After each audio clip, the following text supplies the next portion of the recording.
Testing. Okay. You're good. Is You're it good live. now? Oh, okay. I see it. All right. Awesome.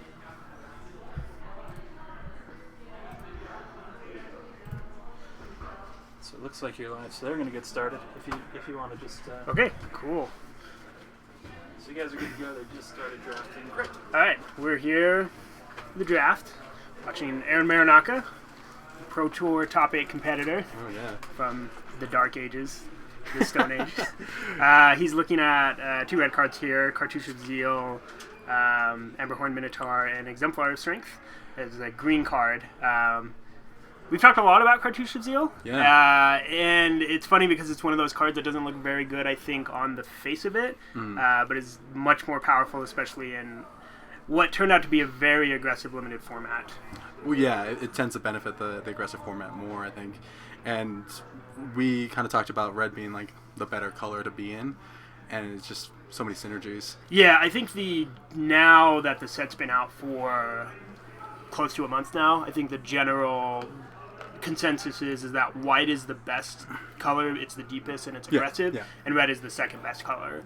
I believe he took... I couldn't quite see. We were just getting the stream started. I don't know if he took an Emberhorn Minotaur or a Dusk to Dawn for his first pick. I'm Dusk not sure to Dawn? How do you like which that? one. I think it's good, especially if you can get it set up properly. I mean, anytime you can kill like probably 2 of your opponent's creatures with it, it's going to be really powerful. Yeah, that's right. And he's going to snap off a Compulsory Rest here. I think Compulsory Rest is one of the best cards probably in the set. For white, for sure. For removal, right? Yeah, I think in commons it's probably like one of the top For the commons, 5. Oh, He's got another cartouche. Lots of cartouches in this pack. He definitely wants like the red Zeal. Yeah, I mean the red trial is like the red trial, one of the best uncommons as well. He's taking the white cartouche here.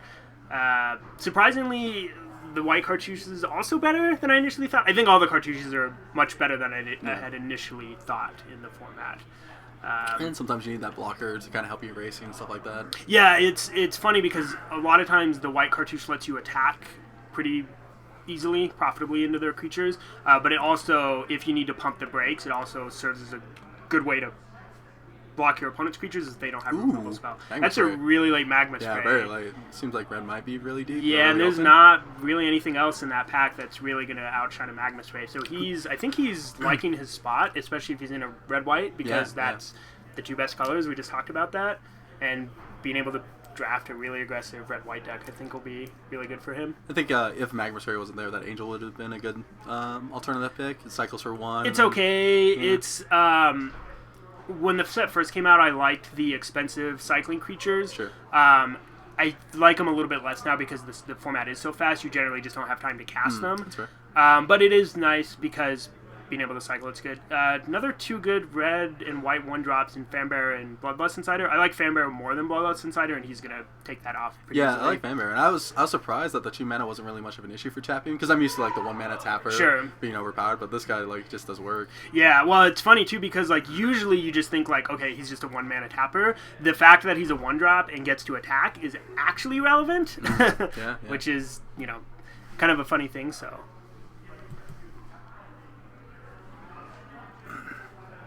we've got a Bloodlust Insider and an Unwavering Initiate. He kind of has a couple 1-drops already, right? Yeah. Doesn't he have an Initiate already? Well, it depends on how aggressive you want your decks to be. Sometimes having like a 15-land, multiple 1-drop deck is very good. He just takes the Initiate. Yeah.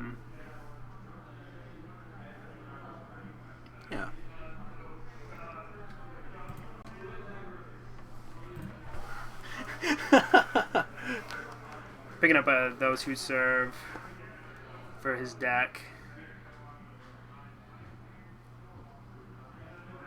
Not much in these, kind of in the dregs of the draft right now. Sometimes zombies are good. Sometimes you just Those Who Serve is sometimes okay. It's good versus certain decks, but it's kind of weaker versus some cards. Like it's pretty weak versus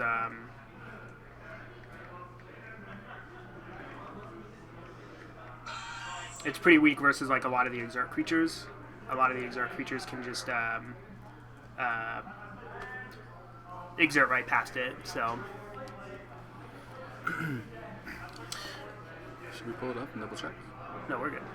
Okay. So yeah, again the dregs. I actually like Soul Stinger. It's so strong. Good. Well, it's good versus certain decks and particular creatures. It's the kind of card that's like good in a defensive black deck, which I don't know how much you want to be in a defensive deck in this format, but I have boarded it in like my last draft I had a black-white deck, and I remember boarding it in versus like a green deck because it blocks pretty well versus like a lot of the green creatures. But yeah, basically we're just in the last couple picks. I think Aaron should be feeling pretty good about where his draft is going.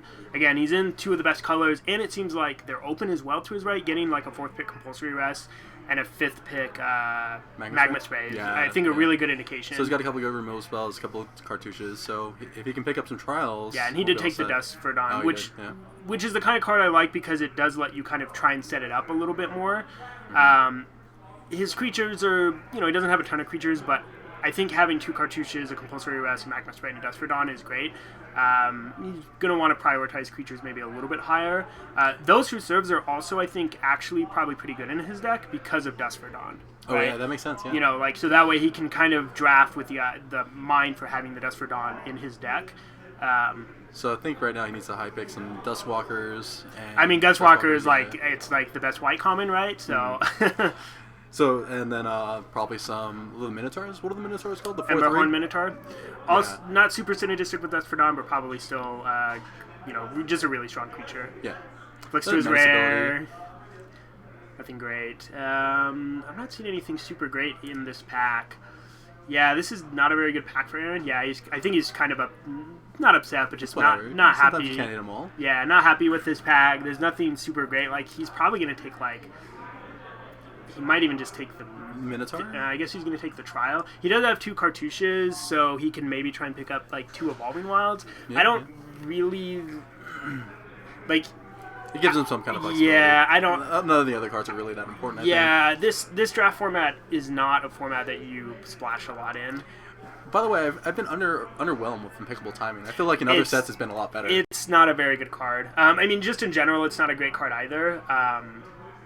A lot of times your opponent can play around it, especially if they know you have it. He's just going to take the trial on the off chance he gets a couple of Evolving Wilds to go with his cartouches. I doubt he's going to play it, but... Cast Out. Yeah, both a Cast Out and a Battlefield Scrounger and a Binding Mummy. So that's, again, plays on that term, those who serve, it can be really, really good for him. I actually like taking, I think, a 2-drop here over Cast Out. He doesn't have enough 2-drops at this point. Yeah, and Cast Out is, interestingly, not... as good a card as you would think, especially in the really aggressive decks. Spending 4 mana just to remove anything is not as good as you would think it would be in other formats. So I like picking up the Binding Mummy here. He's got 3 of those Who Serve. So and 1 Tapper. Yep. Here he might just take the Initiate. It's another 2-drop. He needs. Yep.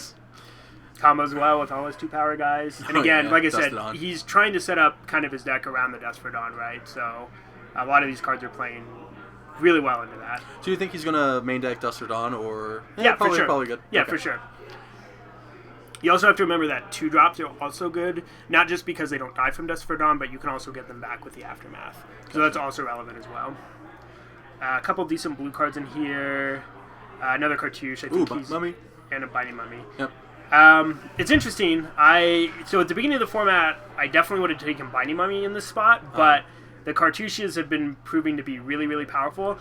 I think the cartouche in general is a little bit worse with Dust for Dawn because you don't want to put it on a 2-power pump it up and then kill it. Exactly. Yeah. I think it's going nice. He's going into a zombie theme, which with some good tempo. Sure, the cartouche is good, but he already has a couple cartouches. Yep. So he's filling out that 2-drop curve. Yep.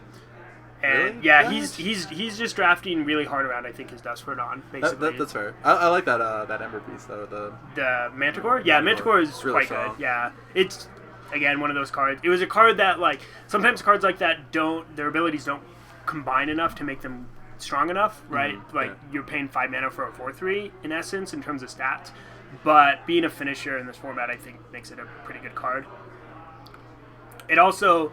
It's better, too, if you have a couple Bloodlust Insiders, because a lot of times what you'll do is you'll, give the guy haste, put the counter on the Bloodlust Insider, and then attack for 5, so you're threatening, 8 damage out of nowhere. And at that point, the game will probably end.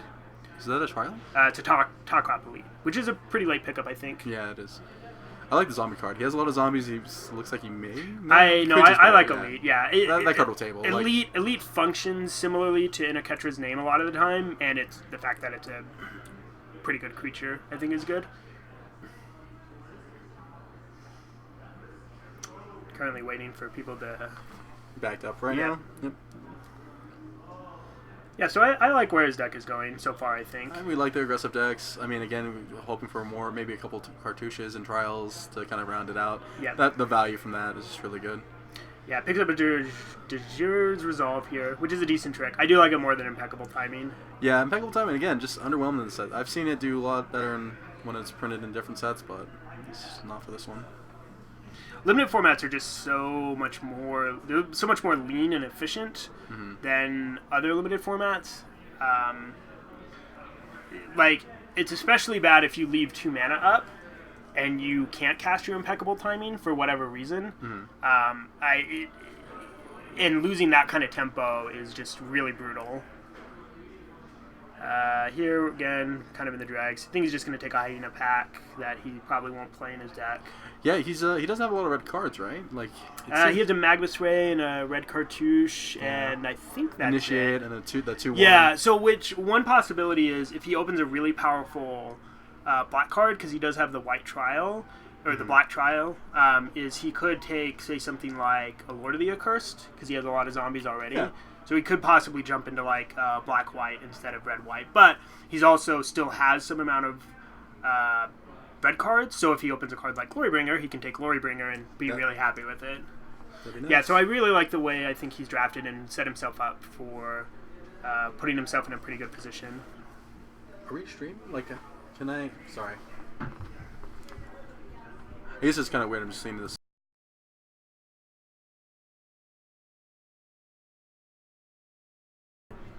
Yeah, so I like the way his deck's going a lot. He's done a really good job of drafting around Dust for Dawn, as well as taking just powerful, aggressive cards. Again, he's not entirely locked into red. He's probably leaning towards red because he does have a couple good red cards, the Cartouche, the Magma Spray. I mean... and, like, the Initiate's fine. It's just kind of like a filler card. It looks like he has 5... I mean, like, cards. Tormenting Voice and the +2/+0 card is kind of hit or miss. He has the possibility of going into black, actually. Yeah. Some of the black uncommon black zombies, or like a more trials, so he's white for sure, like 100% white. But yeah, if he opens like a really good black card, then he can happily take it and possibly go. As long as it's not a Bantu. Yeah, Bantu not a very good card, unfortunately. But yeah, like if he opens like Lord of the Accursed is like one of the better uncommons in the set.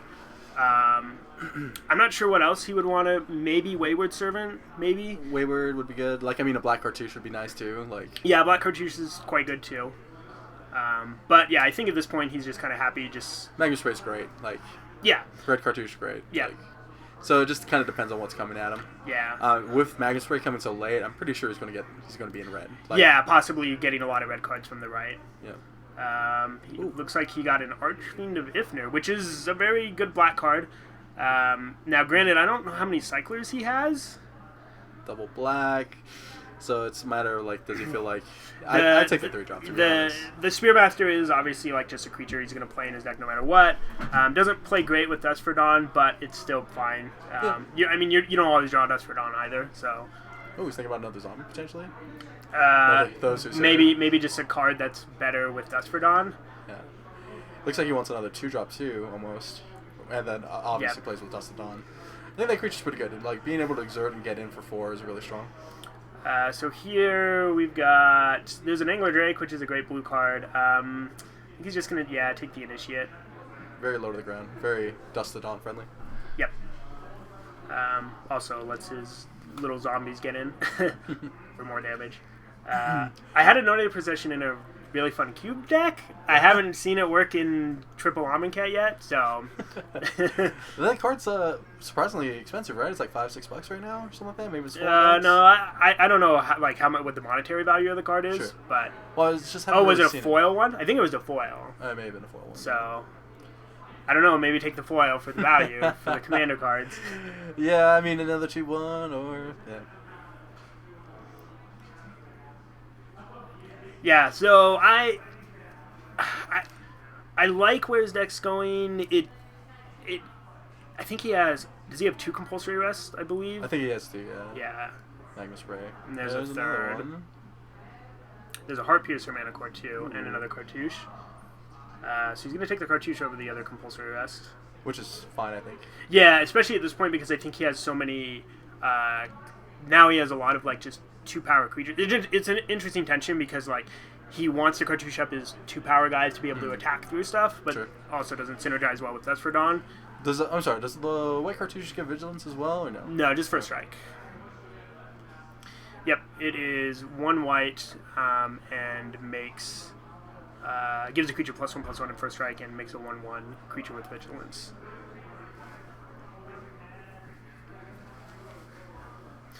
So, what are your thoughts on the format so far? Well, I thought there'd be more room to be like slow and dirty initially with a lot of like cycling stuff and just setting up. But I mean, it's surprising how those red white decks can get like under standard defenses. Like bigger defense like walls or stuff like that. So I thought it was gonna be a slow format, but it looks like I feel like the red white aggressive decks or just the aggressive decks that are low to the ground can really get there. Yeah. I'm interested in the fact that I hear that the gifts.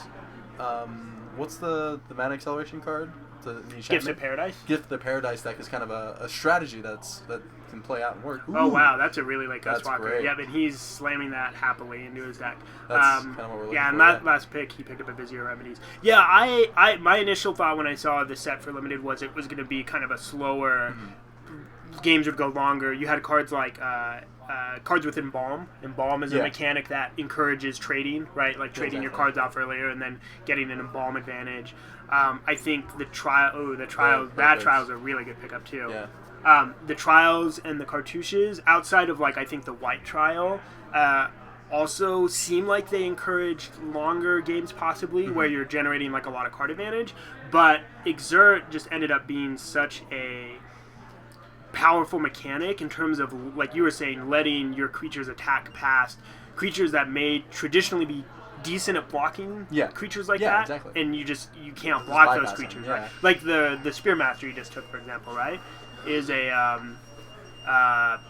it's a 3/1, and usually a 3/1 has a hard time attacking past creatures, but the fact that you turn it into a 4-power first striker goes from easy to block to incredibly difficult to block. Exactly, and I thought being like the exert mechanic would cause games to go longer because you're not attacking every turn. You're like, I'm going to spend one turn to exert this creature, getting like maybe 1 extra point of damage, but I'm going to miss a whole another combat. So I thought the games could go longer in that aspect as well. Here we just kind of have some drags. Yeah, he's just kind of shrugging, like, I guess I'll take a fling. He's not going to play it. No, not with this deck. I think I would have just taken Mighty Leap there. There's some chance I'd play Mighty Leap. It's not like he has super one already. high. Oh, so, does he? Yeah, he already has one, so he probably doesn't want to play more than one. But yeah, like, the thing about Exert creatures is they're all reasonably costed already, right? Like, Gus Walker's like a 2/2 for 2, which isn't great. There's that 4 procession. I would snap that off right now. You're not getting anything else, right? All right. No value. But yeah, like Gus Walker's a grizzly bear essentially, right? Yeah. But the problem with grizzly bears is that you play them early, you attack maybe once, twice, maybe 3 times if you're lucky, and then they get outclassed by almost any creature your opponent plays. Yeah. But Gus Walker just gets to continue attacking, so it's like your early creatures get to continue providing pressure on your opponent and do end games pretty quickly. It's funny with the Gus Walker specifically. If you put a white cartouche on it, it's like you're not missing any combat steps because you're attacking for 4. Well, I mean, you would be attacking for 6, right? Instead, because you would have a cartouche on it, you'd attack for 3, so that's 6. And then if you exert, you attack for 4. You probably just exert. Like, let's say the bear can't get through or 3/3 can't get through. Sure. So the value of the card, I mean, it's hard to say. Yeah, I mean, you're always losing damage, quote unquote, over 2 turns, but you also have to consider that, like, if the game ends, say, on your 3rd turn of attacking, then you've essentially probably done as much damage as you would do normally anyways, right? Yeah. So, like, with Gus Walker, like, if you get 2 exert attacks in and the game ends on your 2nd exert attack, you've done 6 damage, which is the same as if you attacked 3 times. So ending the game on an odd turn is good with an exert creature. It's not good on, like, the even turn is where they, quote-unquote, get to catch up, right? So if they get a 4th turn, then they've taken 2 less damage, in theory, right?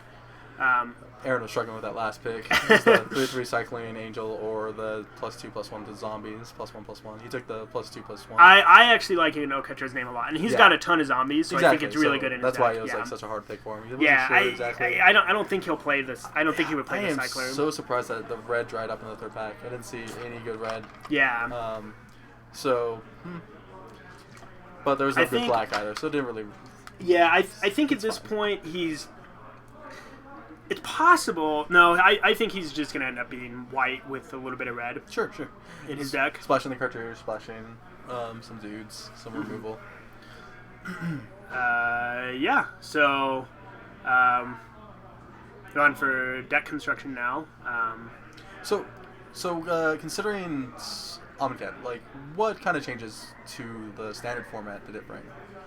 To standard? To standard, yeah. I mean, zombies, obviously. Yeah, it's the most obvious thing that happened, right?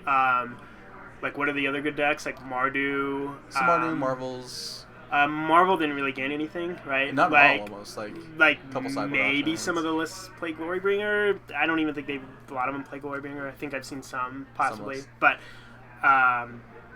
so what happened with Marvel before Amonkhet? I thought Marvel wasn't really hanging around. Like Green Well, Black was a big deck. The reason Marvel wasn't good is because the Saheeli decks were just better than Marvel, right? That's fair. Yeah, right, that's like Marvel is in essence it's a 4-mana quote unquote combo. Yeah. Right. That only your combo is like, what is it, like 40% of the time I hit an Ulamog in essence. Yeah. So you don't even win the game necessarily. You probably win the game, but you don't necessarily win the game. As compared to the Saheeli decks, where your 4-mana combo is, I literally just win the game on this turn. Yeah. 100% of the time, right? Yes. Whereas like Marvel, you don't always win the game. Sometimes you even just like completely brick. Mm-hmm. That's a possibility. So that's part of the reason Marvel wasn't doing as well, is because of the presence of Saheeli decks. So yeah, the other decks that were able to compete with Saheeli had like innate things in their main system. Right. I mean, that's Saheeli. why I think Mardu isn't quite the top tier deck anymore. It's still like a top tier deck, but it's probably not the best deck. And the reason it was the best deck before is because it was an aggressive deck that could favorably interact with Saheeli. Yeah. And all the other decks were just probably worse versus Saheeli. Right, like the reason Black-Green kind of died off in that format is because it was just bad versus the Saheeli decks. And then Mardu was able to prey on the fact that Saheeli was one of the best decks, because Mardu, people said it was favorable. It probably wasn't like hugely favorable, but you probably had an edge. And then the other decks were just losing to the Saheeli decks. Yeah, like the Mardu deck had like very aggressive creatures, but also up to 8 removal spells that could actually interrupt the combo.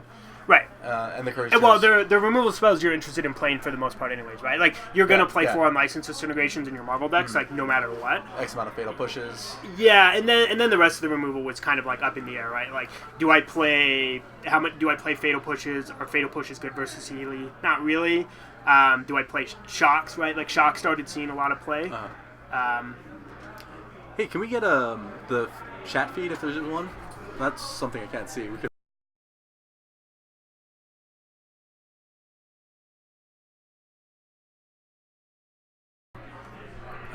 Try refreshing the page. This seems to think that we're not live on Twitch, but we are live on Twitch. Oh, we might not be logged in. It's logged into somebody else's account. That's the problem. So have we not been, or we have been? No, you have been. We're just in a different. Yeah, watching somebody else's deck. That's fair. That's what I was wondering about earlier. Yeah, if you want to go ahead and swap us over. Yeah, log out, and I'll see if I can remember to log in. Oops. Okay. Sorry, I can move. Maybe. And then, so you guys know, we kind of did things in a rush, but so for streaming with us tonight, we'll do 750 store credit per round for you guys, and then you guys can grab a drink. Okay, as usual. Cool. If you're thirsty while you're cast, of course. So are you guys planning on doing the actual matches as well? Yeah, we're fine with that. Yeah, we can do that. Yeah. Perfect. Thanks, guys. I'm gonna actually go ahead and talk to some of the players. I don't know if you want to do this or something. Do you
right, we're back for round one.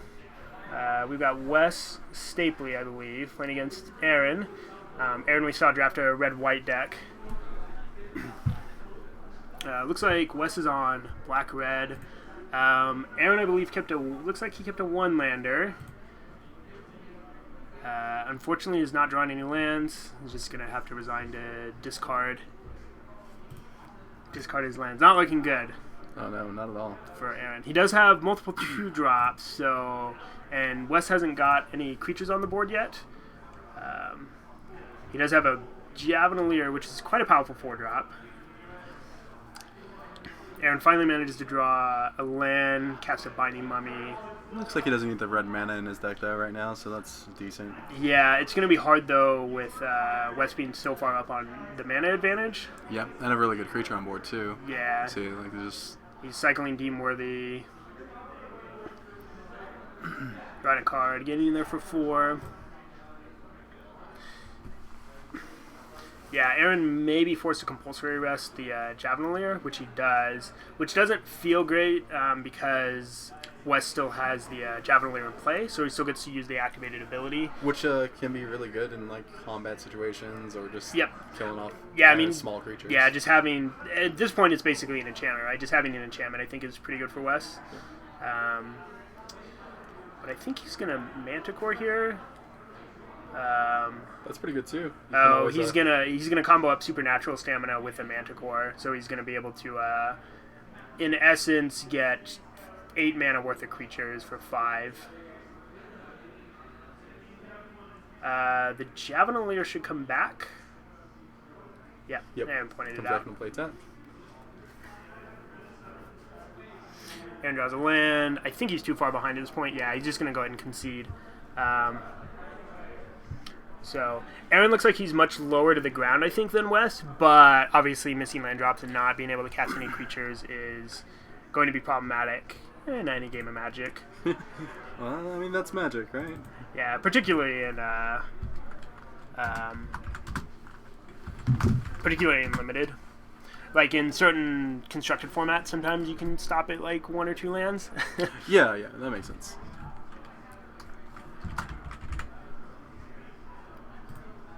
I like sometimes Aaron's keeps. Sometimes he gets paid off really well for it. Yeah, Aaron and I talk a little bit about mulligan decisions sometimes. I think it's Aaron likes to keep a much bigger range of hands. Actually, that's not true. I tend to keep, I think, a fairly big range of hands, and Aaron as well.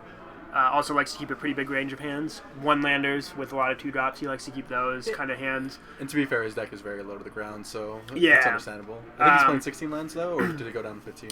I believe he's still playing 15 lands. Yeah, which is something. But you don't want to run out of gas and get flooded. Right, yeah. I mean, ideally he wants to draw, like, I think 3 to 4 land is when he wants to draw. I feel like 4 is the top of his curve. Well, he has a Dust for Dawn, and he has the Top Crop Elite. So he has 2 4-drops in essence. But getting to 3 is really good in these decks because 3 lets you like do something like play like a 2-drop and a cartouche, right, in the same turn. So I think 3 mana is like kind of the sweet spot for mana, and then a 4th land to be able to cast the end, his top curve, which are the 2 4-drops. Yeah, I think mulligan decisions are interesting. In Limited, I tend to like to keep, as long as I don't think like I'm going to get run over too bad, I like to keep a lot of different hands in Limited. Sometimes I'll even keep hands where like I maybe don't have a creature until turn 3 or turn 4 pretty easily. Generally just because in Limited your cards I think are more valuable. Games tend to go longer, so the actual raw card advantage you have is more important sometimes. Depending on how fast the format is, too. Aaron's got, I think, too many lands. He's got 5 in his hand, but he's going to go ahead and keep. Is that 5? I believe he has 5 lands, yeah. I think he has 4 plains and a mountain, and then 2 2-drops, it looks like. I think a Vizier. They drew another land, which is definitely not what he wants to draw. At this point, I think if he just draws spells, but the problem with keeping a 5-land hand in Limited is that in essence, every land he draws now is a wasted draw, right? It's a dead draw in essence. Yeah. He doesn't really do anything with the mana because he's capped out of Right. what he can use with it. Yeah. That Cartouche was actually a really good draw for him, though, so he might be able to overcome the fact that he's already flooded, hopefully just by out-tempoing Wes here. I thought Wes was red-black, but I guess he has forest in his deck. He's just playing 3 colors.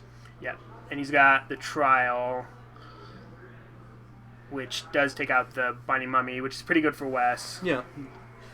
That's not gonna do too Interesting, much. he didn't rummage here unless that's a swamp in the back. I might have rummaged away like the Doom Dissenter to try and just make sure Your to Grave guarantee. Digger. Well, oh, is that a Gravedigger? I thought Yeah. it was a Doom Dissenter. I think it's Gravedigger. Okay.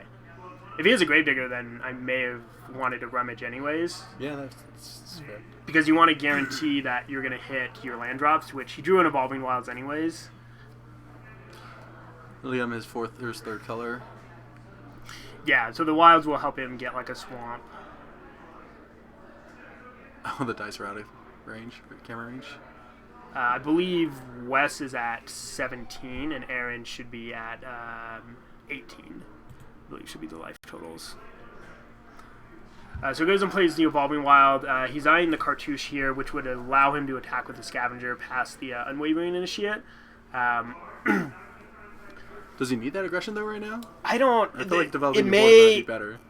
It depends on whether he wants to.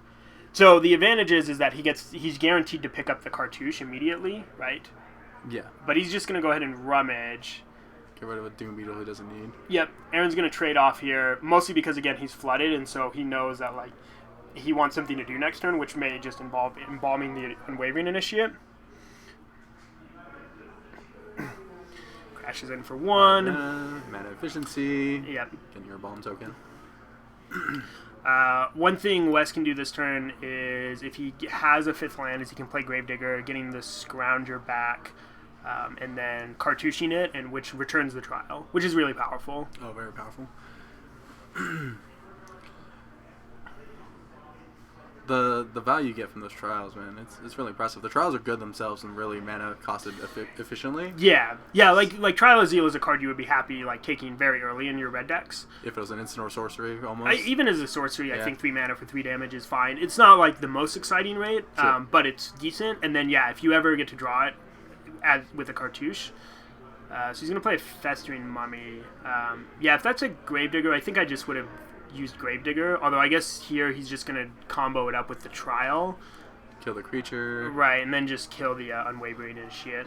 I think he didn't target the token, did he? Okay, yeah. I was just making sure. Yeah. Looked like he was pointing. I guess the advantage of having the Festering Mummy is that, like, if Aaron does have a removal spell for it, it gets to kill the token for free. Yeah. Well, he wanted to do everything in that same turn, right? Yep.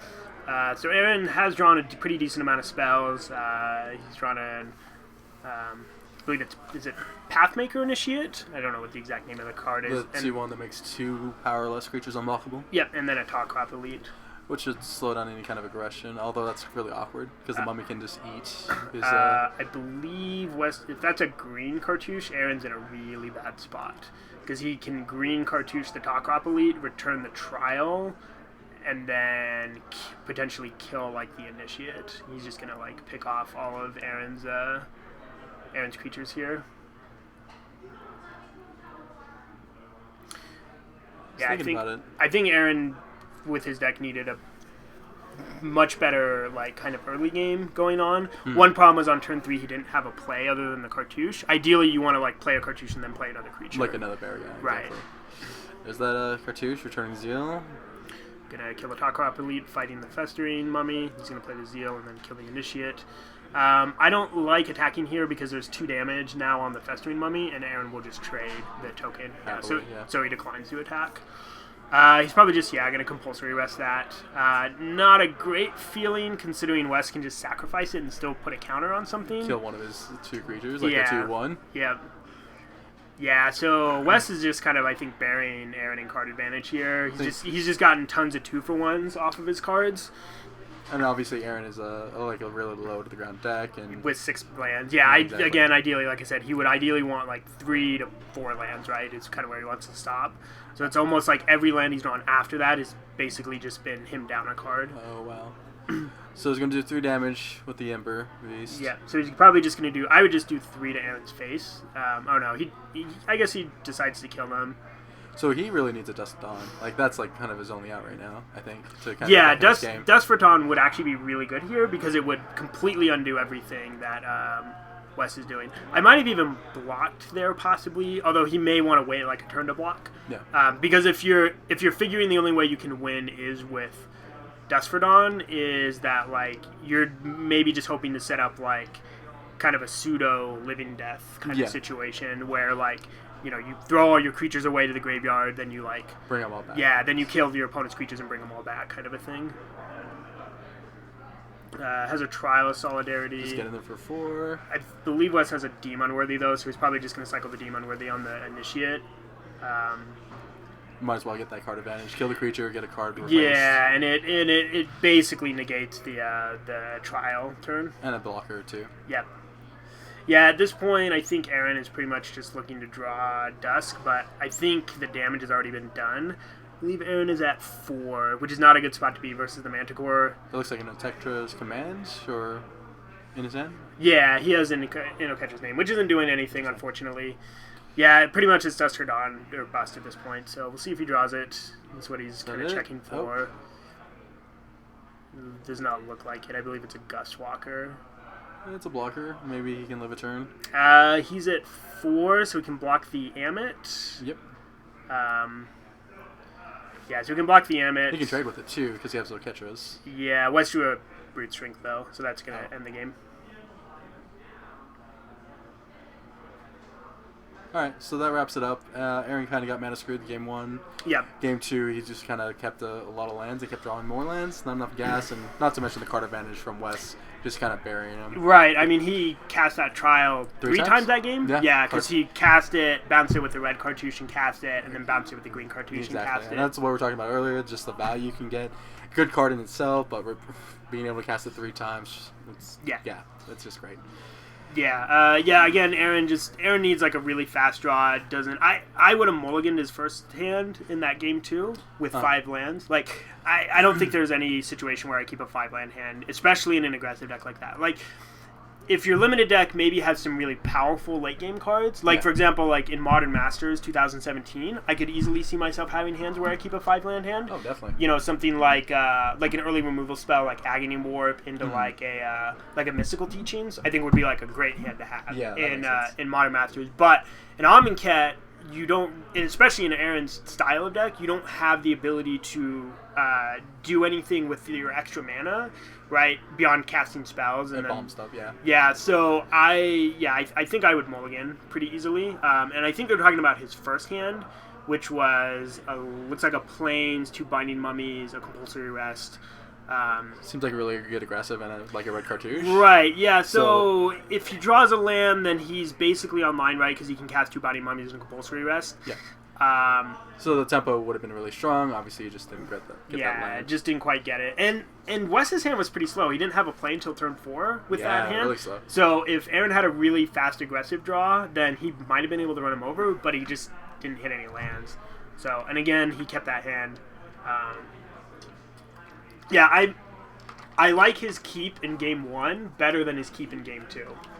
I'm pretty sure he had 5 lands in his I think you're right. Game he just, 2.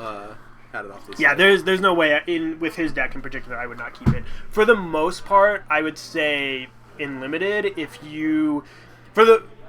probably 90% of the time you should mulligan 5-land hands in limited. Yeah, for the most part. Yeah. It's not 100%. It's not like a hard and fast rule, but it kind of depends. Like, I mean, if you have something that you know you can sink your mana into, like Oketra herself, maybe. Possibly, but even then, like, you're just you're hoping to draw Oketra if you don't have it in your hand. If you don't have it, yeah. No, I'm talking about 5 lands with opening Oketra and something else. Yeah, like something random. Yeah. For the most part, like even in like conventional limited games, right? Like 17 lands, 13 creatures, or 15 creatures, or whatever, and X amount of spells.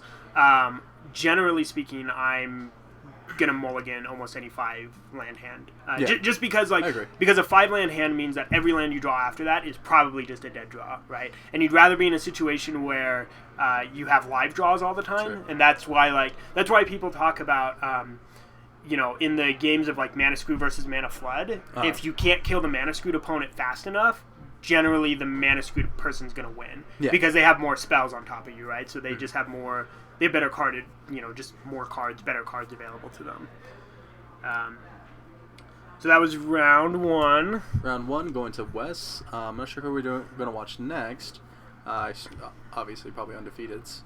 I'll adjust the screen so we can actually see those dice so we can easily see the live totals. I'll be back in a bit.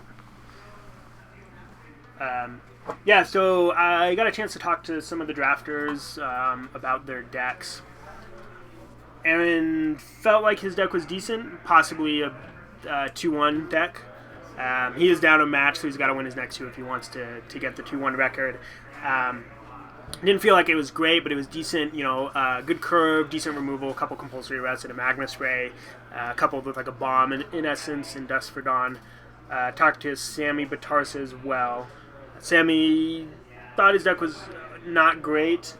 He had some powerful cards, like a Lord of the Accursed and an Angel of Sanctions, and Sammy figured if he got to the late game, he felt like his deck was well equipped to win the late game. But obviously he doesn't think like his deck is the greatest, so we'll just have to see. Amonkhet's been shaping up to be quite the interesting limited format.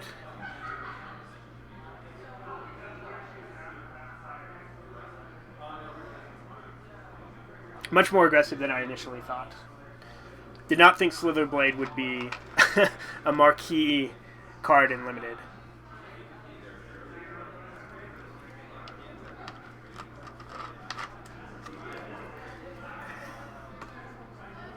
I'm actually going to go see if I can maybe grab Aaron possibly to talk about his match a little bit.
After his kind of getting spanked pretty bad.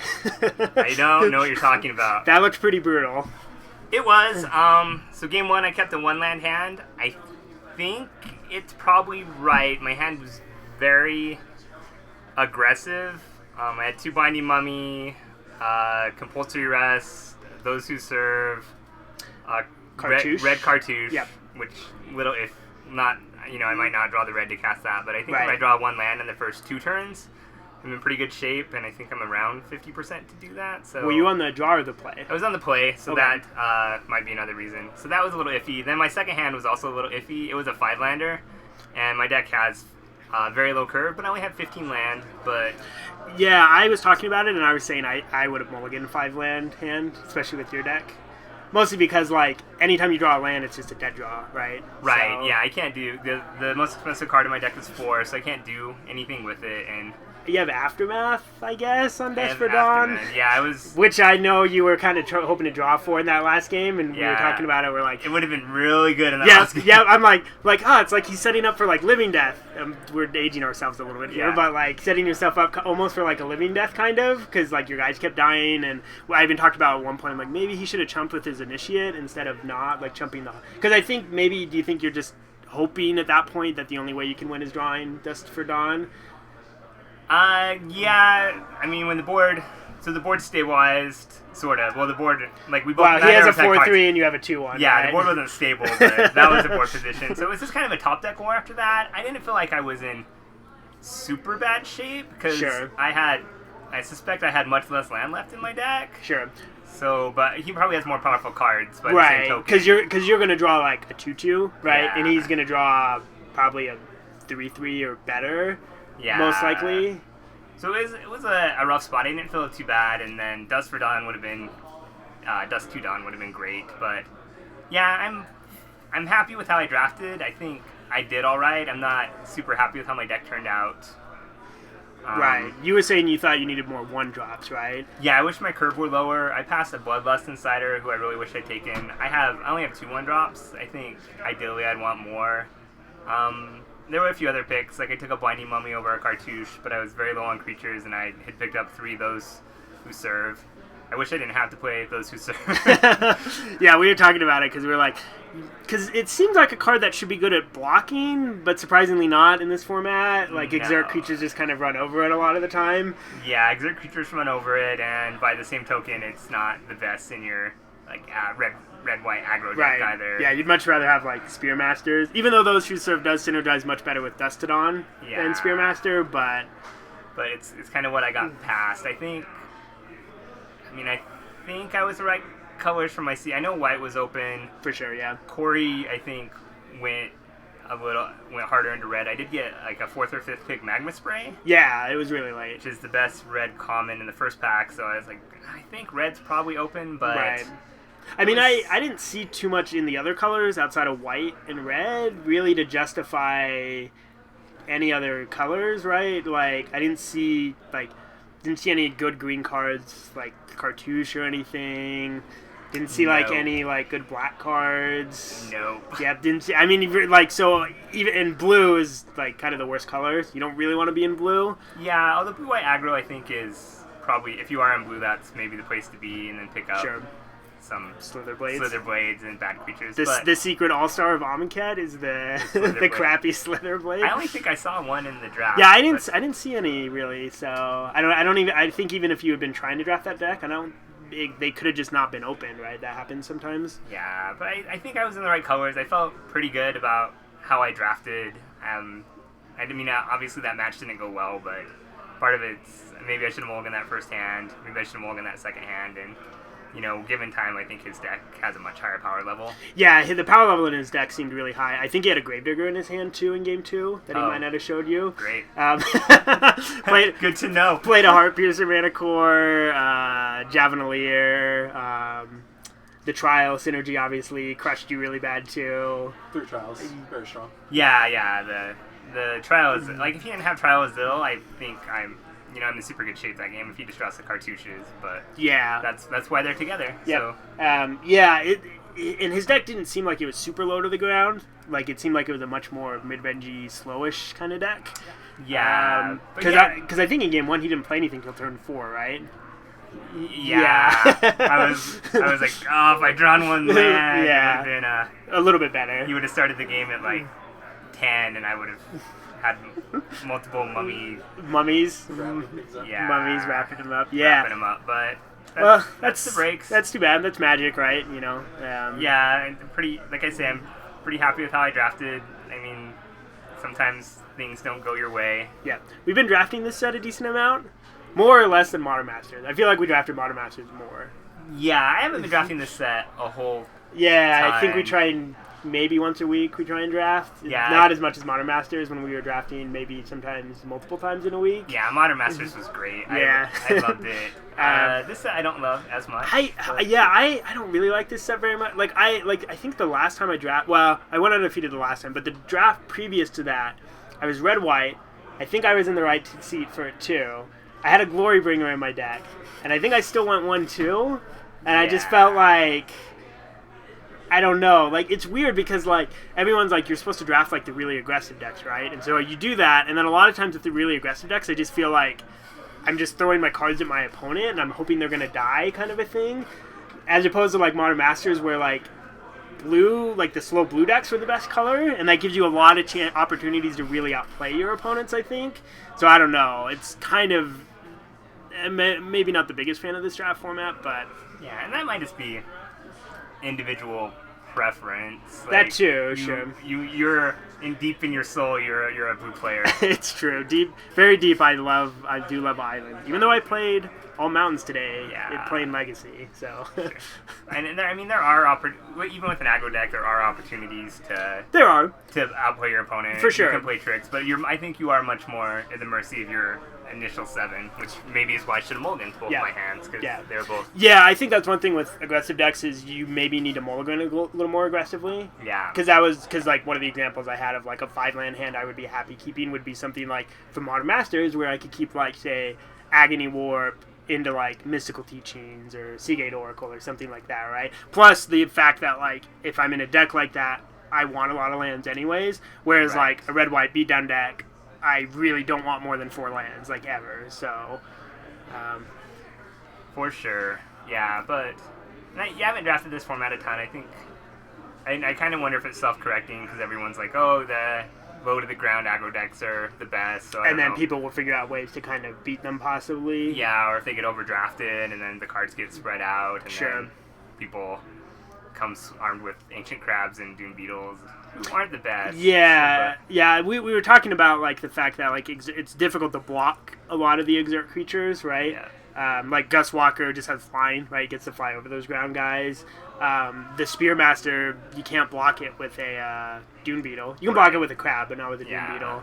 Emberhorn Minotaur is like really hard to block, just naturally. So yeah, Hooded Brawler just attacks through everything. Yeah, Hooded Brawler also quite good. Yeah, I was surprised that I haven't played a ton of green decks, a little bit, but I'm surprised at how good Hooded Brawler is. Doesn't seem great on the surface.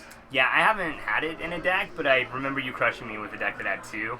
And I remember thinking, this card seems absurd. A 3-mana 5-power creature? No, that's fine. Yeah.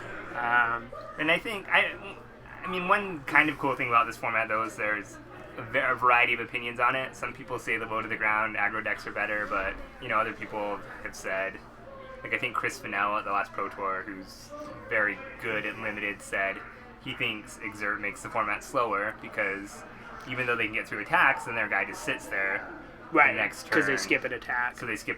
So I think he's been drafting sort of these black-green, mid-rangey, giant fatty decks and doing pretty well with them. So Chris and I talked about that kind of side of the Exert, right? The downside of like your creature taking a turn off. Mm-hmm. And one thing that I've thought about, and the point that I made is that if the game ends on an odd turn of your Exert attacks, then Exert's really powerful, right? So for example, like if I have a Gust Walker and I attack twice exerting the Gust Walker, so turn 1, turn 2, turn 3 of me having the Gust Walker in play, I do 6 points of damage, and it's the same as if I had attacked 3 times with the Gust Walker, but it's the even turns that give the opponent the chance to catch up, right? Sure.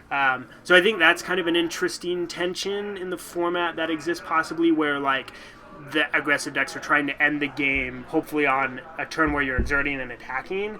I mean, obviously that it seems kind of obvious, but like if you get those extra turns, that's when it matters, right? Yeah. So you can also surprise your opponent. There are a couple of tricks on the set. Trial of Solidarity isn't really a trick, but it allows you to get that extra Exert creatures. Yeah, that's or like true. Jajuro's Resolve. I've seen like exactly. be really powerful sometimes in Exert decks. Spidery Grasp. Synchronized Strike. Yeah, so a lot of tricky things that can actually swing a game really fast. Yeah, for sure. I think the format definitely slants aggressive, but maybe there are homes for some more dirtly decks. maybe. Possibly. Possibly. But I think even like probably your like dirtly decks still have to be low to the ground, right? You probably have to have like You need the acceleration. early blockers or Yeah, for sure. yeah. Yeah, I think in terms of dirtly, decks that have late game synergies or can sort of deploy fatties that'll take over the game. But I mean, you definitely want 2 drops. Right. I think in this format, if you're not playing your first creature till turn 3, you're probably in trouble. If you don't play till turn 4, you're probably dead to a lot of decks. So. Yeah. No, you definitely still need to have like that early curving for sure. Even like in Modern Masters, like I love like Augur Bolus, just a great blocker, right? But just the fact that you were still able to curve out, I think is obviously always going to be pretty vital. But yeah, in particular in this format, even the control deck, you have to have that. And then going over the top usually involves what, like just a bigger creature, a 2-for-1. Some of the rares cost 5, so... Yeah, we saw you pass an Archfiend of Ifnir, which we were talking about the possibility of you going into black. I had considered it. I had a trial. So my second pack I opened was terrible. Didn't have anything for me, so I took a Right. trial of Ambition out of it. And I think at that point I had 2 to 3 cartouches. So I'm like, Right. maybe I'll get there. But one of my cartouches was red, so I'm like, not getting there as much. Sure. But, I mean, at that point, your only red cards, I think, were, like, an Initiate, the red cartouche, and a Magma Spray. Right. So, because we were talking about, like, if you open, like, a Lord of the Accursed, right? Like, maybe you take the Lord of the Accursed and then go into black instead of in red. Because then at that point, you have Lord of the Accursed, Trial of Ambition with a couple cartouches, and your red cards are, like, Magma Spray, red cartouche, and, like, an Initiate. So your black cards are kind of close at that point, right, to your red cards? That's Yeah. a big rare, Right. evasive rare. Well, Yeah, I the thing with Archfiend is you didn't really have any cyclers, so it's just Sure. Right. it's basically just like a 5-power flyer for 5, which is good. Yeah, for sure. Like, Lord of the Accursed, I think, would have pushed me much more. Right, Like, because I you had a would've ton been- of zombies. I had a fair amount of... Yeah, I had a lot of zombies, and that would have been... pushed me much more in that direction. Like, Archfiend of Ifnir... Probably impossible for my deck to beat if it resolves in someone's cycles. But... You weren't going to use the ability, it'd just be a Yeah, just be a giant flyer in my deck. Probably not worth abandoning Cartouche and Magma Spray at that point. And also, I got Magma Spray so late in the first pack, I thought That red, would come in the left. I thought, okay, people to my left are red. I did pass. I think I passed a Heartspierce Mana Core, and Yeah, you did. I passed Mana Core and some Ember Horns. None of the low drop cards, but I thought there was a very good chance someone to my left was red, and Which is why you didn't get in pack 2. so I didn't get in pack 2, but I thought, okay, well, I'll get some good red in pack 3.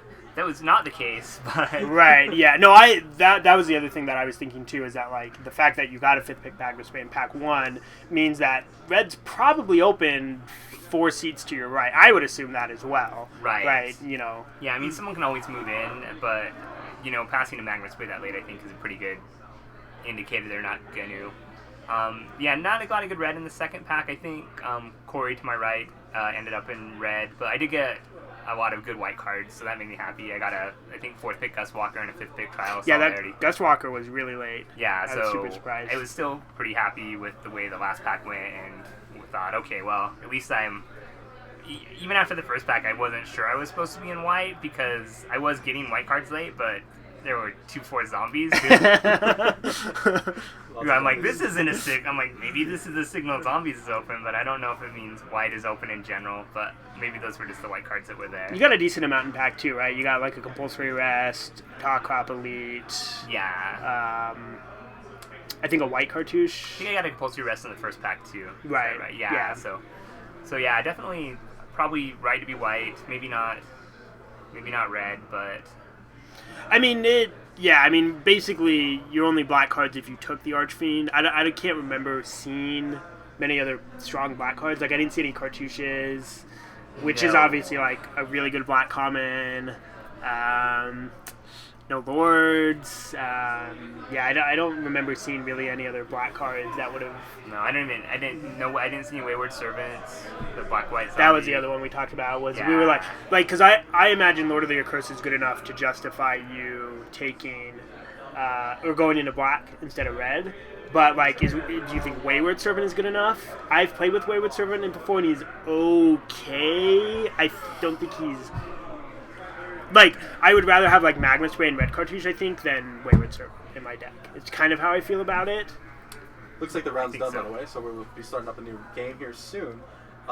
Sammy won his last round. Do you want to move over to Sammy's game in round 2? Sure, we can watch Sammy. I believe Sammy's on Or a we can black-white watch Aaron deck. again.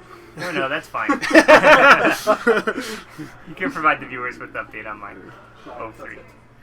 You should change West to, it says black-red aggro. It should Yeah, say I thought. black-red mid-range. Yeah, I thought he was like a black. I'm like, oh, he's black and red. He must be a beatdown deck. And then like he didn't play anything like until. Yeah, he's flashy. He was Jun basically. Yeah, right? his only green card is Cartouche, Cartouche, which is really good. which makes sense. It's a very good card. It's, Yeah, I think, I don't know how many Evolving Wilds he has. He has at least one, so true. seems fine.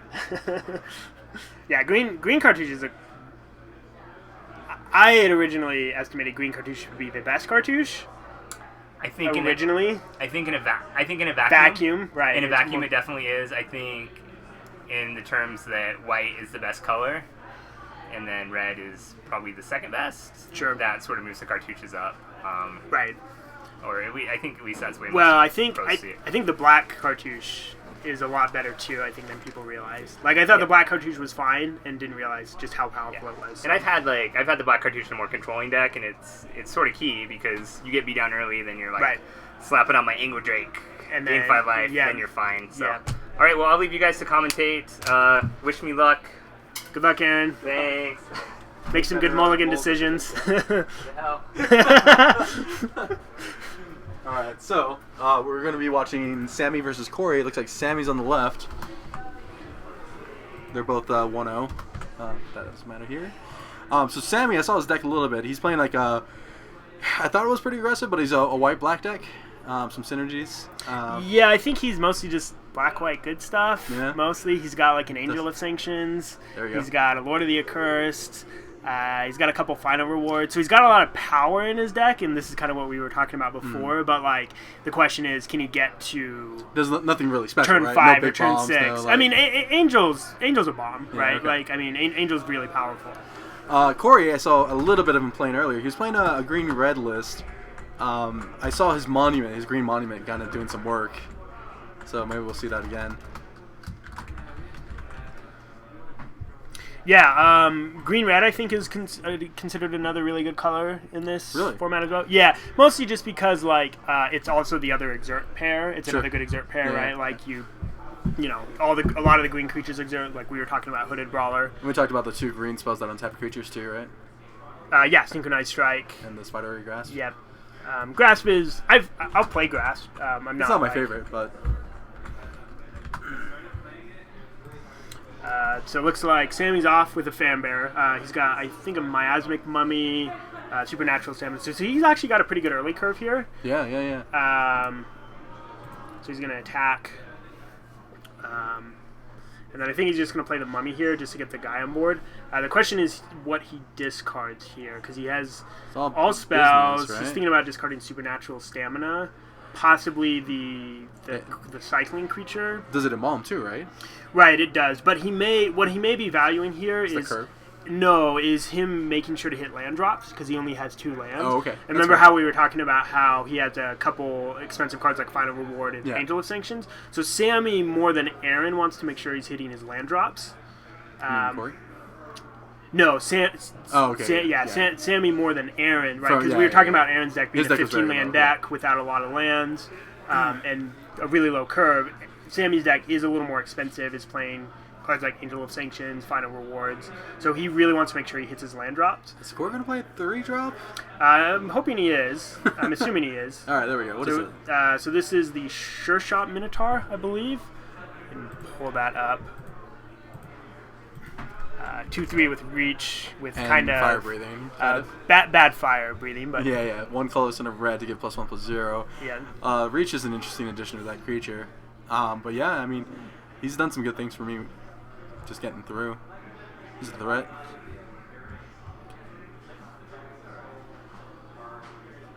So he did end up cycling, didn't he? Yep. Yeah, because like I said, I think it's pretty important for him to hit his land drops. Even just the presence of the 5-mana embalm creature means he wants to hit his land drops, right? Yeah. So, And he got rid of like a combat trick that didn't really matter. Same with Corey. Right. He just got rid of something that he. and I think he's going to cycle his horror here, possibly, just to try and hit the land drop here. He's got like a bone picker as well. Nothing died.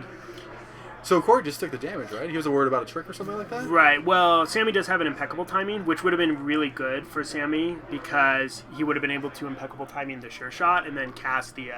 he has a bone picker in his hand, so it would have been a really powerful turn for Sammy if he did block with the sure shot. That would have been amazing. So Sammy missed. He did cycle, but he didn't hit that land drop. He did hit a Lord of the Accursed though, which will be pretty good next turn. Not to mention that he can impeccable timing this turn. Sure, if Corey attacks, right? But again, if Corey just passes, like if he just casts Giant Spider, this is what we were talking about before. Kind of the problem with impeccable timing is that. Like, Sammy just kind of wasted his turn. Granted, he wasn't going to be able to cast anything anyways. So... he goes ahead and casts the Lord of the Accursed. Can't attack, though, because now the Giant Spider is big enough to block the Mummy. Menace might play a role. I mean, obviously that ability can be strong. Yeah, I think at this point, Sam just needs to continue developing his board. He needs some lands, yeah. Yeah, he just wants to develop his board here, so he's probably not going to be using that Menace ability. Corey's going to electrify the Lord, possibly has some attacks now. He can attack with like the Giant Spider. Sam can't really block. Sam may be thinking about a double block here on the sure shot. Instead, he's just going to take it. I think mostly because of the presence of impeccable timing. Because he figures he can use the impeccable timing later to pick off the sure shot. And he was at 20, so it was first damage for Corey right there. So right. Using his life as a resource. Sammy's still not hitting his land drops. He's still got plenty of cards to cast. Like he's going to play the Minotaur here. You were telling me earlier that card is a lot better than it appears, right? Yeah, it's supposed to be one of the better black commons. It looks just kind of like a filler creature, but a 3-power menace creature is actually quite good. It's often difficult to block, right? Yeah. Sure. You don't get to choose exactly which creature dies in a trade with it, and you have to put 2 in front of it. So yeah, and so a lot of times it's like if you're attacking with the Minotaur, then it can be difficult to be blocking. Yeah, I'm feeling really bad for Sammy right now. He does need those land drops. He can't even use his fan barrier because he's trying to keep his board developed. Yeah, I mean, I don't think he's going to be able to activate that fan barrier for a long time, but he is able to continue. He's still able to cast spells. Yeah. The question is Corey just going to continue outclassing him with his bigger creatures? So I'm not sure if you said this on here, but we talked about the opponent that's mana flooded versus mana screwed. Right. So if Sammy can dig himself out of this, he's probably sure to win because he just has more spells to go. Yeah. But, Corey does look like he has a bit of gas in his hand still. Yeah, and sometimes you want to play differently when you're mana screwed as opposed to mana flooded. Oh, definitely. So Corey actually wants to, I think, try and end the game quickly here because of that. If you think like Sam just has more spells than Corey, then Corey is going to want to end the game faster. Whereas Sam maybe wants to start trading, but he doesn't have to. I believe Corey has a synchronized strike, though. I think that's what he's thinking about. Wow. Is he could synchronize strike his 2 creatures and then double block the Minotaur. Is it worth it to use it? I mean... It's good for his tempo, right? Because it means... Because, like, for example, he has a Quarry Hauler in his hand, so if he casts Quarry Hauler next turn, he can't cast the synchronized strike next turn. Yeah. So it may be best for him to synchronize strike just for, like, the tempo purposes. And I don't think there's any reason to tap one of those creatures, right? Unless you want to guarantee a trade. No, it's because the problem is because he's still going to have 2 creatures even if he tries to tap, and they're all like big enough here. Triple block. Yeah, so this is just Corey just guaranteeing that he's going to kill the Minotaur by making this play. Yeah. So Sammy has some choices. Sammy may just need to, because the Bone Picker is going to That's nice. trigger. Yeah. So I think he's going to impeccable timing just to kill the guy. In essence, it's a 2 for 2, right? He traded his Minotaur for the synchronized strike, and then he traded impeccable timing for a Giant Spider, which allows Bone Picker to. And then he was able to cast the Bone Picker. So I actually think that was a really good turn for Sammy because he was able to play 2 spells, which I think was really important because he's so crimped on mana that being able to get 2 spells out, I think, is really good for him. Corey, is in a decent spot. He's looking at Fling, which I don't really like using Fling here. Deck, but Fling's fine. It's fine as a finisher, right? I generally like to just kill my opponent when I'm casting Fling. Yeah, well, really good with Hooded Brawler, right? Yeah. Attack for 5, Fling for 5. Yeah. Not to mention I saw a Brute Strength in his graveyard that he discarded earlier. Yeah, the one thing, though, is that Bone Picker does block pretty well. Like all of the big green monsters, right? He can just trade with the Hooded Brawler with the Bone Picker. Really? Yep. No, I thought he becomes a 4 toughness. Bone Picker has Death Touch. Oh, it does? I Yes, didn't know that. Bone Picker does indeed have Death Touch. It's more the 1-mana thing that trips me off. It's like, oh, man. Yep, it is a 3/2 flying Death Touch for 4 mana, and it costs 3 less to play if a creature died this turn. Yeah, I've seen that abuse me because of, like, what you said, playing 2 cards a turn. So Sammy hit his flyer? 4th land, yeah, and he has a Talk Crap Elite, and he's just going to pass. Again, I think he just wants to trade his Bone Picker for the Hooded Brawler if he can. Corey could potentially 2-for-1 himself here if he wanted to. He could use the Fling on, like, the Sure Shot. That's interesting. I thought, I thought maybe Sammy could go to the aggro position. He has 2 flyers. He'd knock Corey down to 10. Well, so if he attacks with Bone Picker, though, he doesn't... The problem is then that Corey gets to attack with kind of all of his creatures, right? Oh, the guy has reach, too. I forgot. The Minotaur. Right, the Minotaur does have reach. Yeah, so he would just trade the Minotaur for the Bone Picker. But next turn, if he doesn't have mana up, he could exert to make his creatures 4/3 and a 3/3 flyer. I think if I'm Sammy, I like trading the Bone Picker for the Brawler. Yeah, I like this block from Sammy. Fling isn't really great here in this situation. Nope. Alright, even trade. Because again, like, lands are still good for Sammy because lands let him embalm his guy. It also lets him start activating his Fan Bearer. Which creature is that? That green one that just came down? It's a Watcher Naga. So it's a 2/2 okay. for 2 and a green. Exert, draw a card. Yep. He's not my favorite creature, by the way. Yeah, he's not great. There's so many good 3-drop green creatures in the format. He's at the bottom of the tier. Yeah, he's fine. He's actually okay on this board because Sammy doesn't have... although now he might actually have a pretty good attack. Oof. But that fling yep. could be pretty bad because he can fling the Minotaur onto the Talkrop Elite, which I think is what he's going to do. Yeah. That makes sense. Sammy does not have anything to do about that. Sammy's probably just going to tap a creature. And Yeah, like he'll probably just tap the Naga. Yep. Because you're going to feel really good when your Naga trades, right? Yeah. Like if you attack, Yeah. exert, and trade, you feel really good. And Corey, I think, his last card is the Ember Hauler, which is decent on this board. It is a 4/3, right? Yeah. Sammy's board's still kind of small right now. Right. Attack for 1. Yep.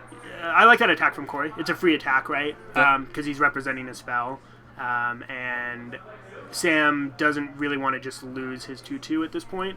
So I think a good attack from Corey.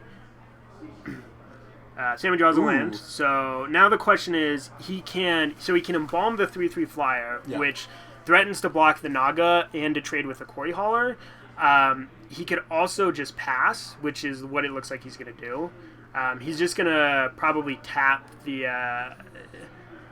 it's problematic, right? Because if Sammy taps the Corey Hauler, then he still gets a kind of a free attack with the Naga. Draw a card and trade 2-for-1 with the Mummy. Is there anything else in Sammy's hand? There's got to be something he's doing with the mana, right? I think he had a Forsake the Worldly, so he's probably just going to cycle it. Okay. But yeah, he's going to attack and exert. Sammy, I think, kind of like... He doesn't have to block this turn, though, right? He can just take the damage, but... He wants to trade. Just get off the board. Yeah, and also just preventing 2 damage, I think, is important, because being at, like, 12 versus 10... so he's got 3 mana. Oh, Evan Mind Sensor. Okay, nice, yeah. So he does actually get an actual creature into play. Which is good.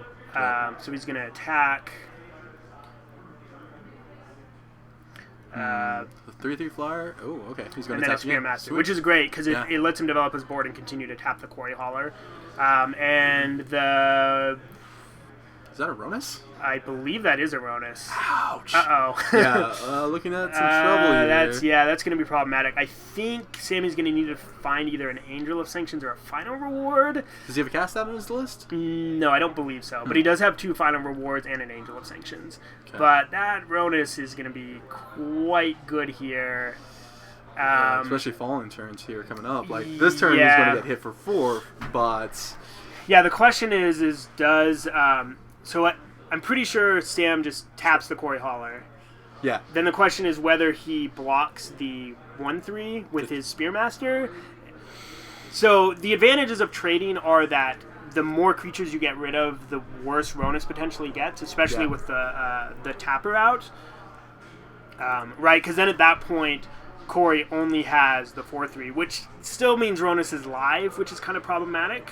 Ronus can get in there and pump himself if need be. Right. It's sad that the 3/1 has to trade for the 1/3. Yeah, I mean, or Sammy could just take it and just try to race, but it's going to be really hard to race Ronus if he doesn't have an answer for it. Ronus is active, so it's really, really... Yeah, because right now Corey's representing just 4 damage from the Ronus activated ability alone. Drop comes down to 8, so trading seems like the best option here. Possibly. He's still going to take 3. It's close, right? 2. Like, yeah, so he would still take 2. He would go to 10.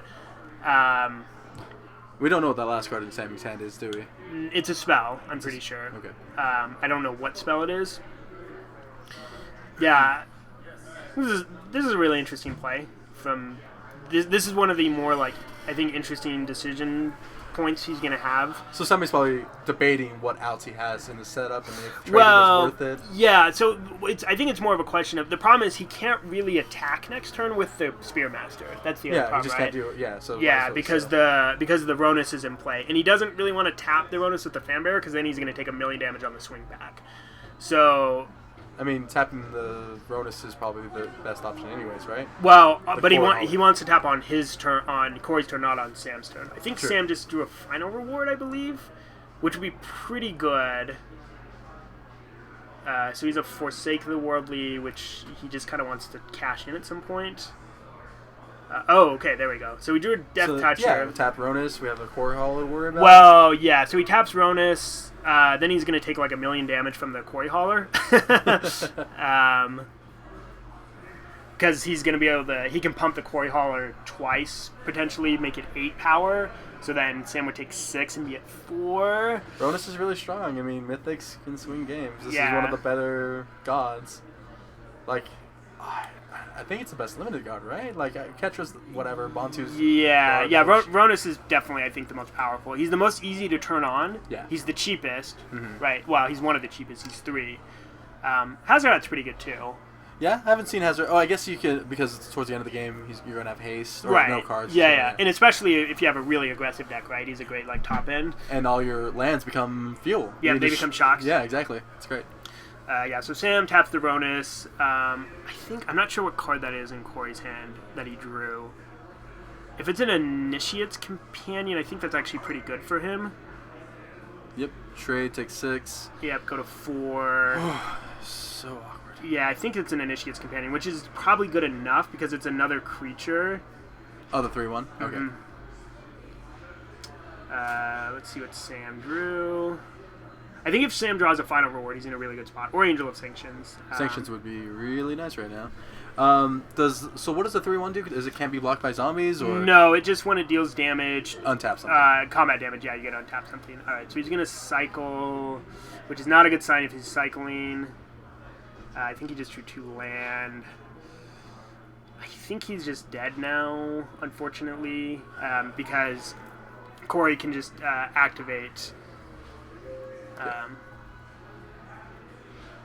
Although I think... is Ronus another target creature? I'm not sure. Let's take a look.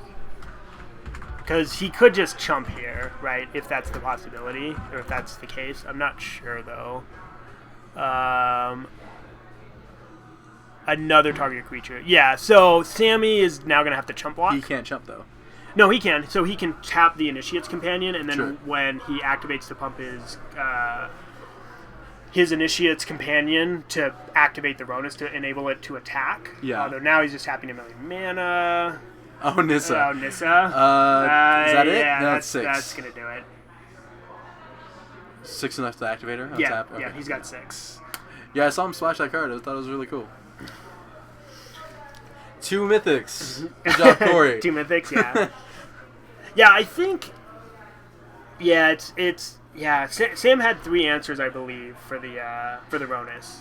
Yeah, I mean, that game, being behind on land was really, really awkward. He had really good evasive creatures, some decent removal. Like, I mean, I think he was in a good spot in that game up until Corey drew the Ronus. Ronus. Yeah, yeah, because the life totals were fairly similar. They were trading cards. Sammy, I think, still had a little bit more in terms of raw cards, right? Because he still had an attendant in his graveyard, so he still had a 3/3 flyer that he just never had time to cast. taking advantage of the Fanbearer. Fanbearer, which was locking down Corey's best creature. Corey at that point only had like the 1/3 really, right? And the 4/3 was being locked down by the Fanbearer, but then he drew Ronus, and Ronus just, ended up in essence killing him. No, I think I like the way Sam played that game. I think it really set him up in a really good position.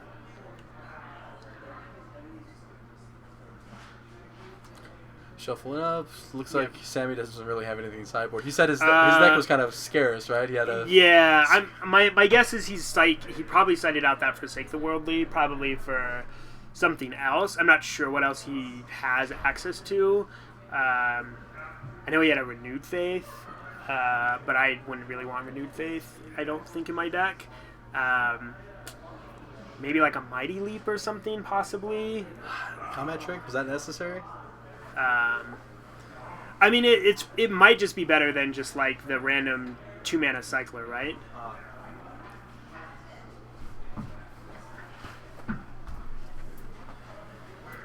All right.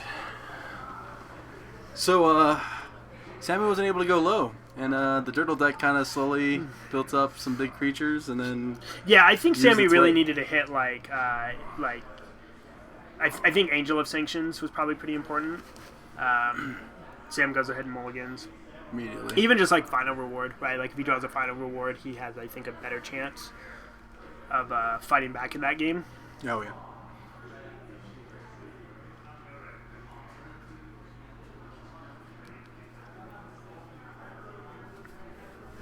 Let's see, shuffling up, first mole.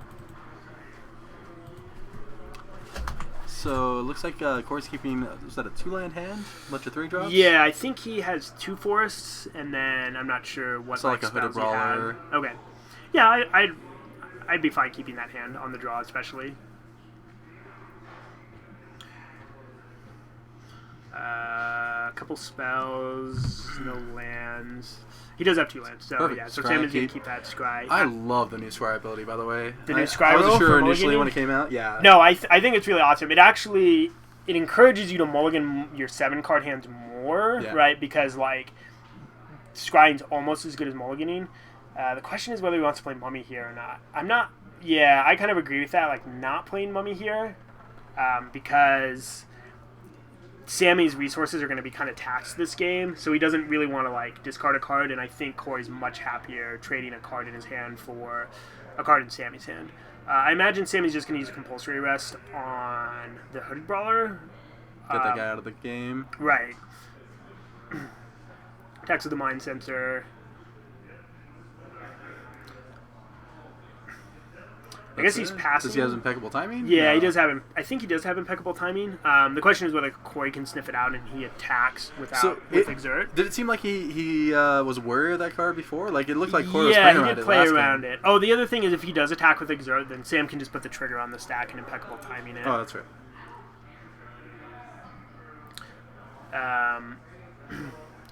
He's looking at Battlefield Scoundrel. He may be interested in Rummaging, but he's just going to go ahead and attack.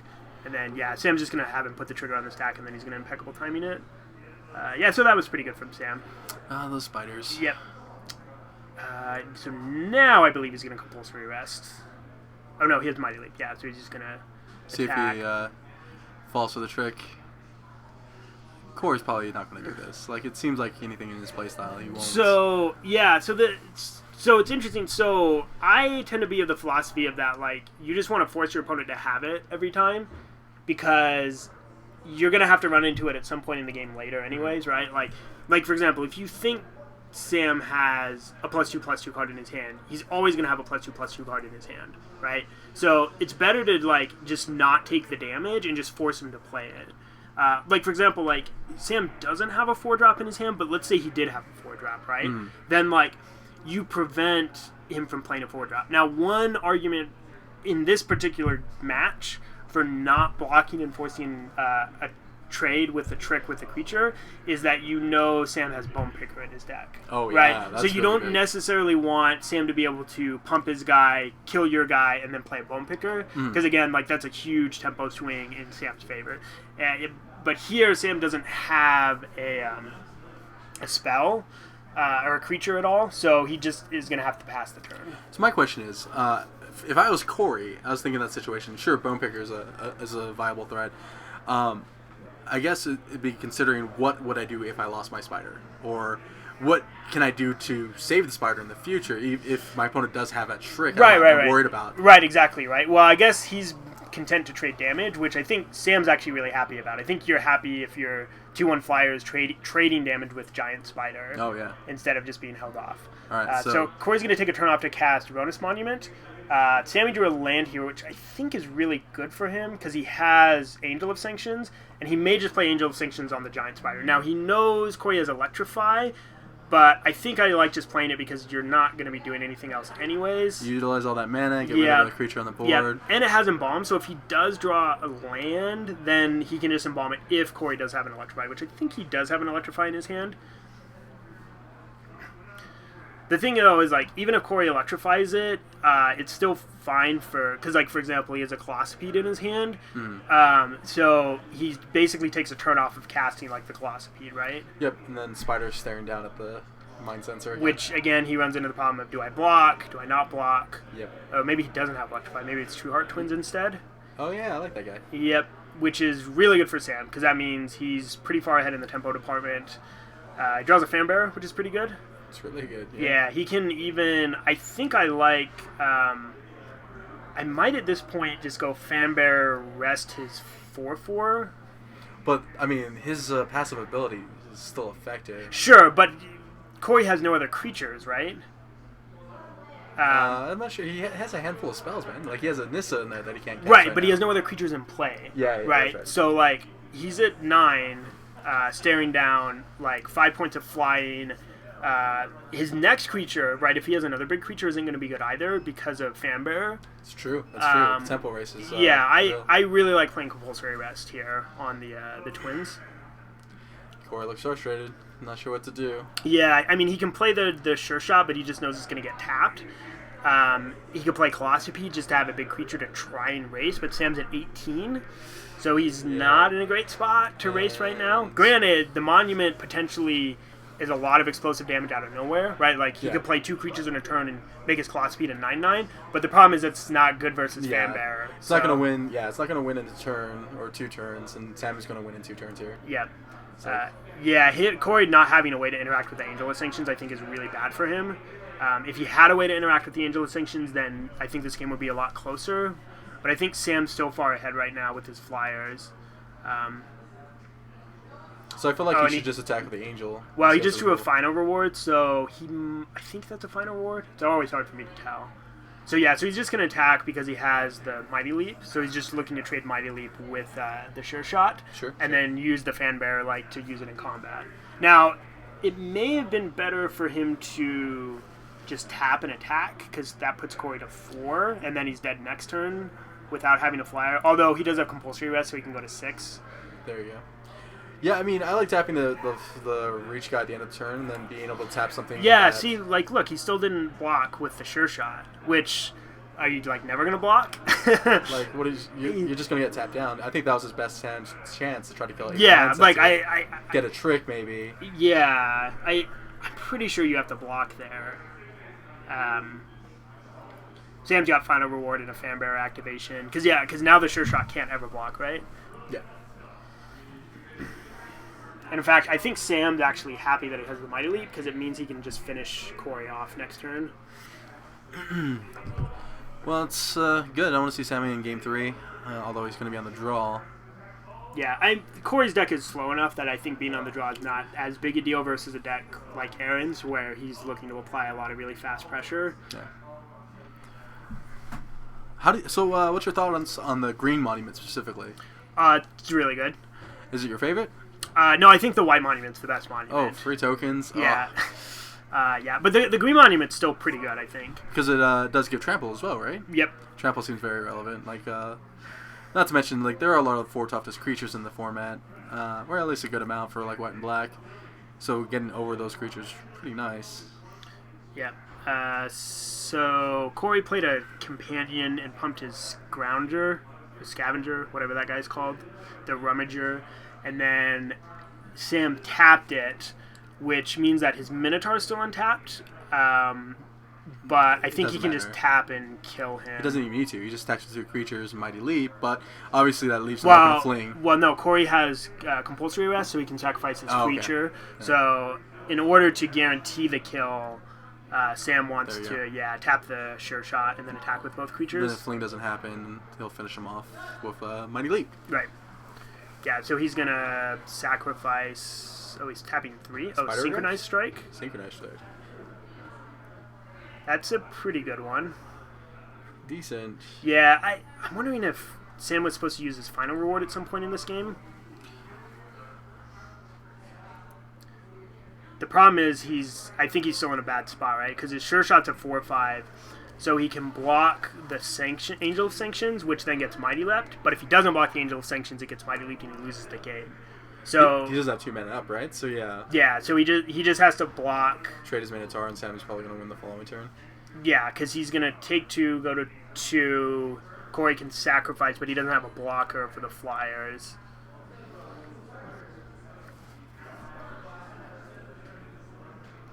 Yep. So he's going to block, and then... Oh, that's lethal, too. Yeah, 40. Yeah, see, I would have just blocked with the giant spider on turn 4. Because, again, like, Sam had the Mighty Leap in his hand the whole game, right? And you're, like, trying to play around it. Well, and it doesn't matter that you play around it, right? Could be the combination of the Bone Picker as well. He saw that last game, right? Right. And it kind of that is the one thing is like, do you think he has a Bone Picker? But the other thing is, does it matter though, right? Because like, let's say Sam does have a Bone Picker, he casts it anyways, right? Granted, you still have your Giant Spider. You maybe are a little bit up on tempo in terms of mana, but I'm a big fan of just like forcing them to have the trick, especially in situations like that, where like sometimes you can play around tricks. Sometimes, and then other times you just can't realistically play around them, so you just need to force them to have it, and then when they do have it, you just go, okay, we just traded 1 for 1, let's continue the game, right? That kind of a thing, instead of like, I'm doing all this stuff to try and play around his trick, and he just has the trick in his hand the whole time, right? So like, Sam doesn't care, he's going to continue playing the game better anyways. Or playing the game in like the way he wants to play, right? So like, if he doesn't play into the trick, then Sam just plays creatures.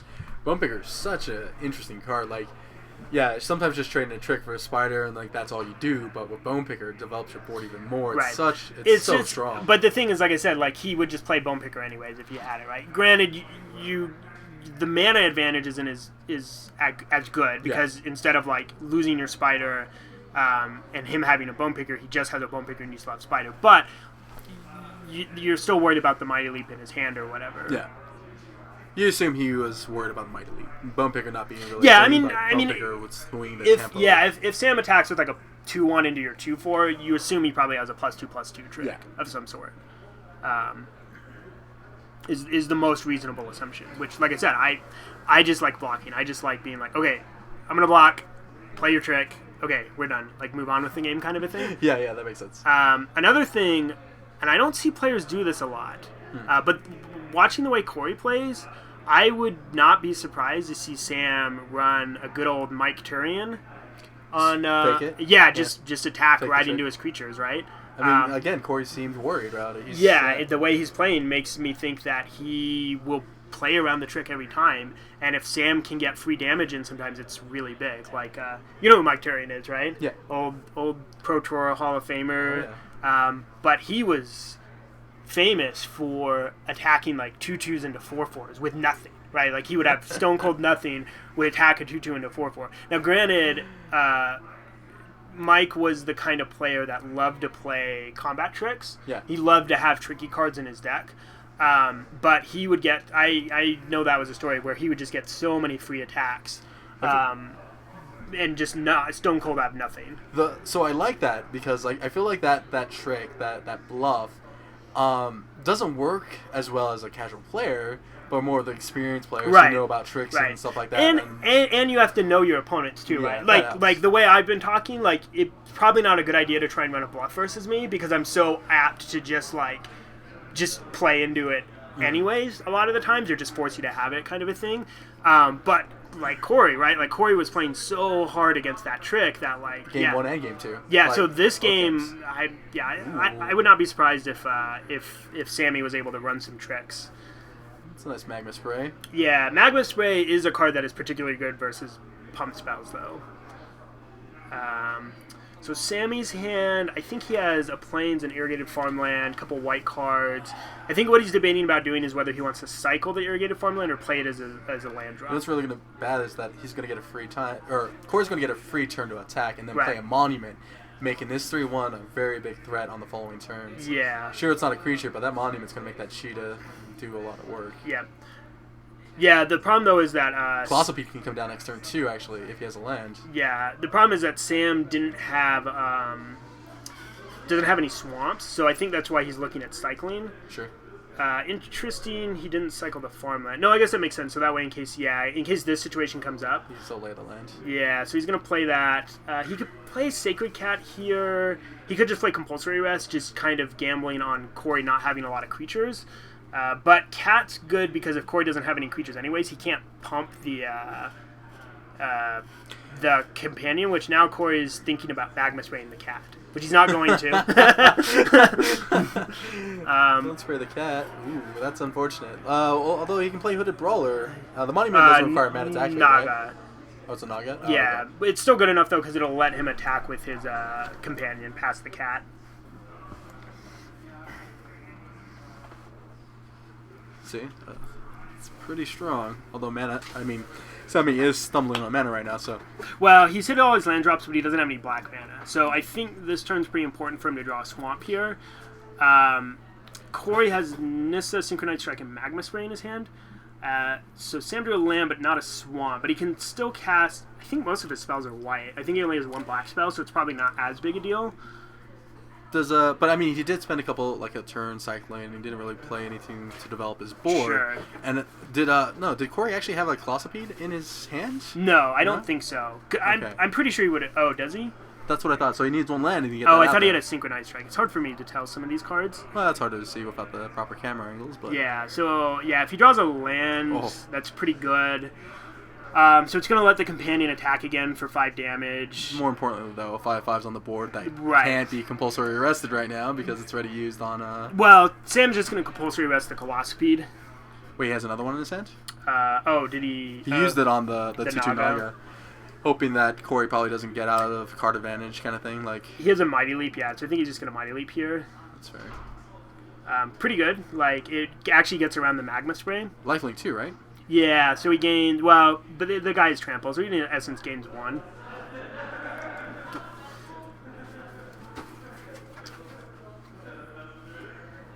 Mitigates a lot of the damage. So, he dealt the damage to a player, so he untaps. Yep, Now he has mana 'cause for he has Magma Spray. trample. Ooh, really awkward.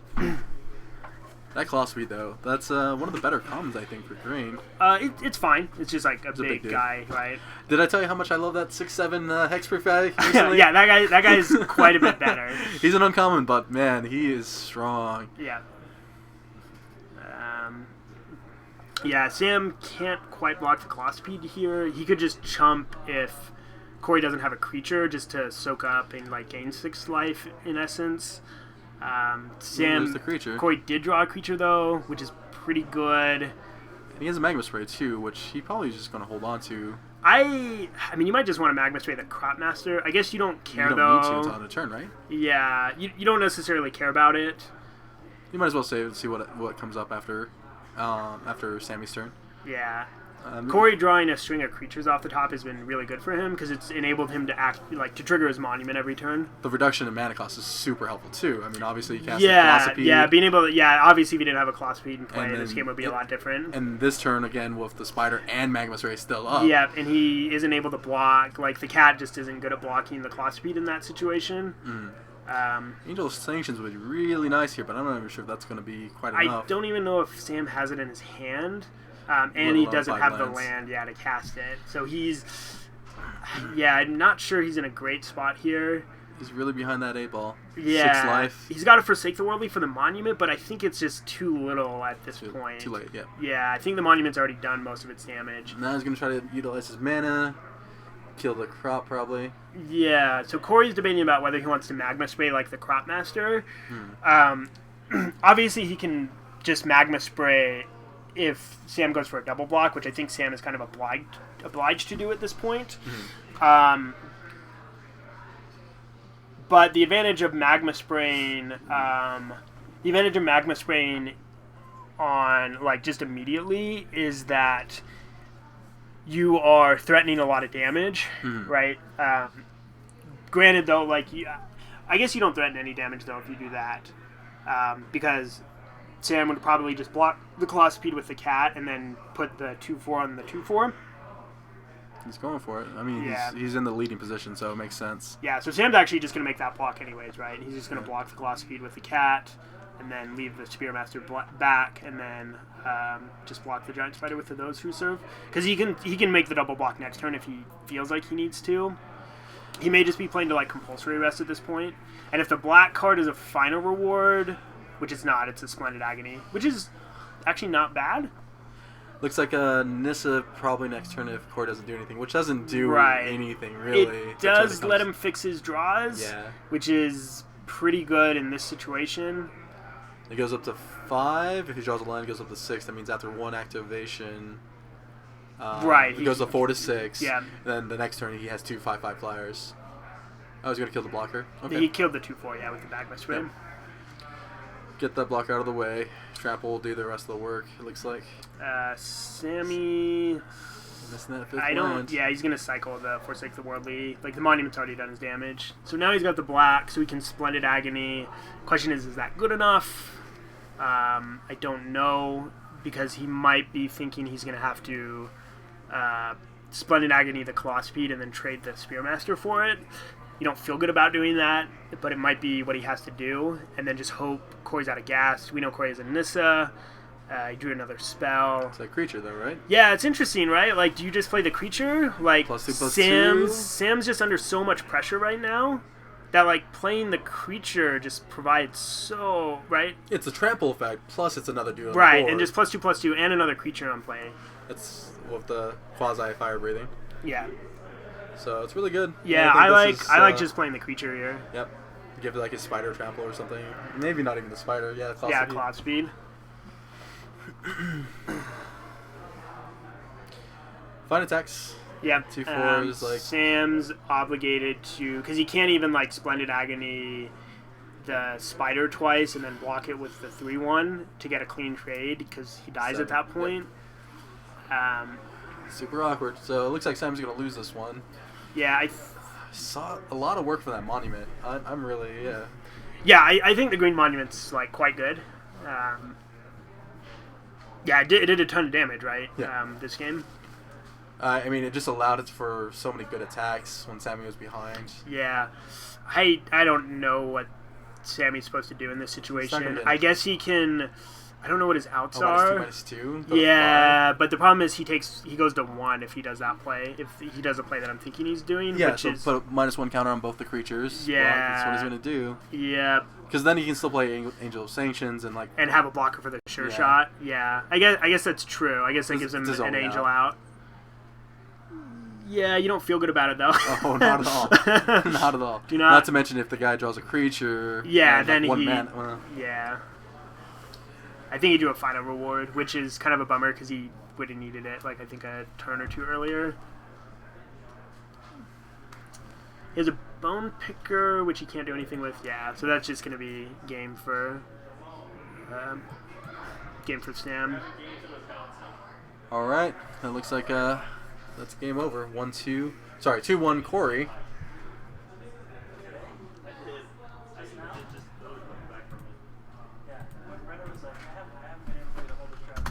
Do you want to pull Sammy in? We can talk to him. Sure. Yeah. And then, do you think you can switch the camera feed to like the front feed right here? Yeah. Let's see if we can do that. I don't know how, but I will mess around with stuff.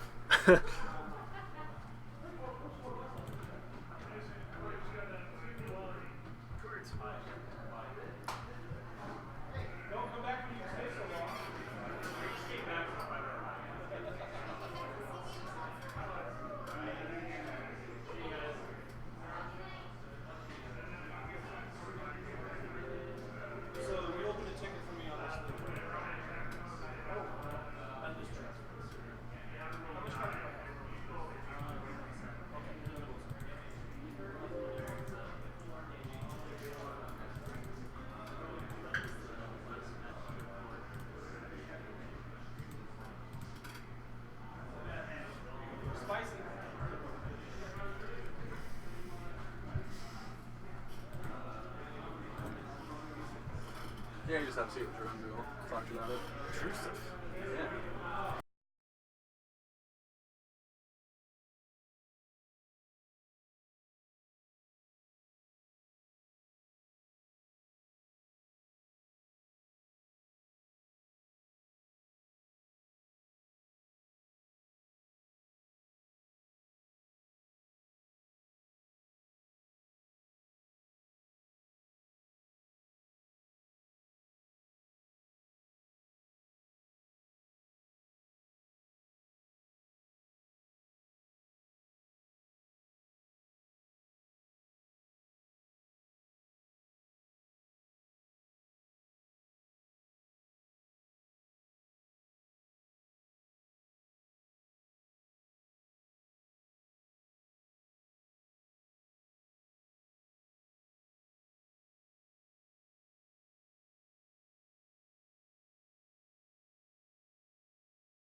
All right, we're back. We're here for round 3. We have Wes playing Corey. Corey again on that awesome red-green list with the monument doing overtime. Did we figure out what Sam was on black-white mid-range? Is that what he is? Or Sam was. sorry. Wes is on like a Jund deck, I think. We'll call it Jund. Call it Jund. All right. Yeah. I think he's black, red, splashing green, I believe. But we'll call it Jund. Wes. Oh yeah.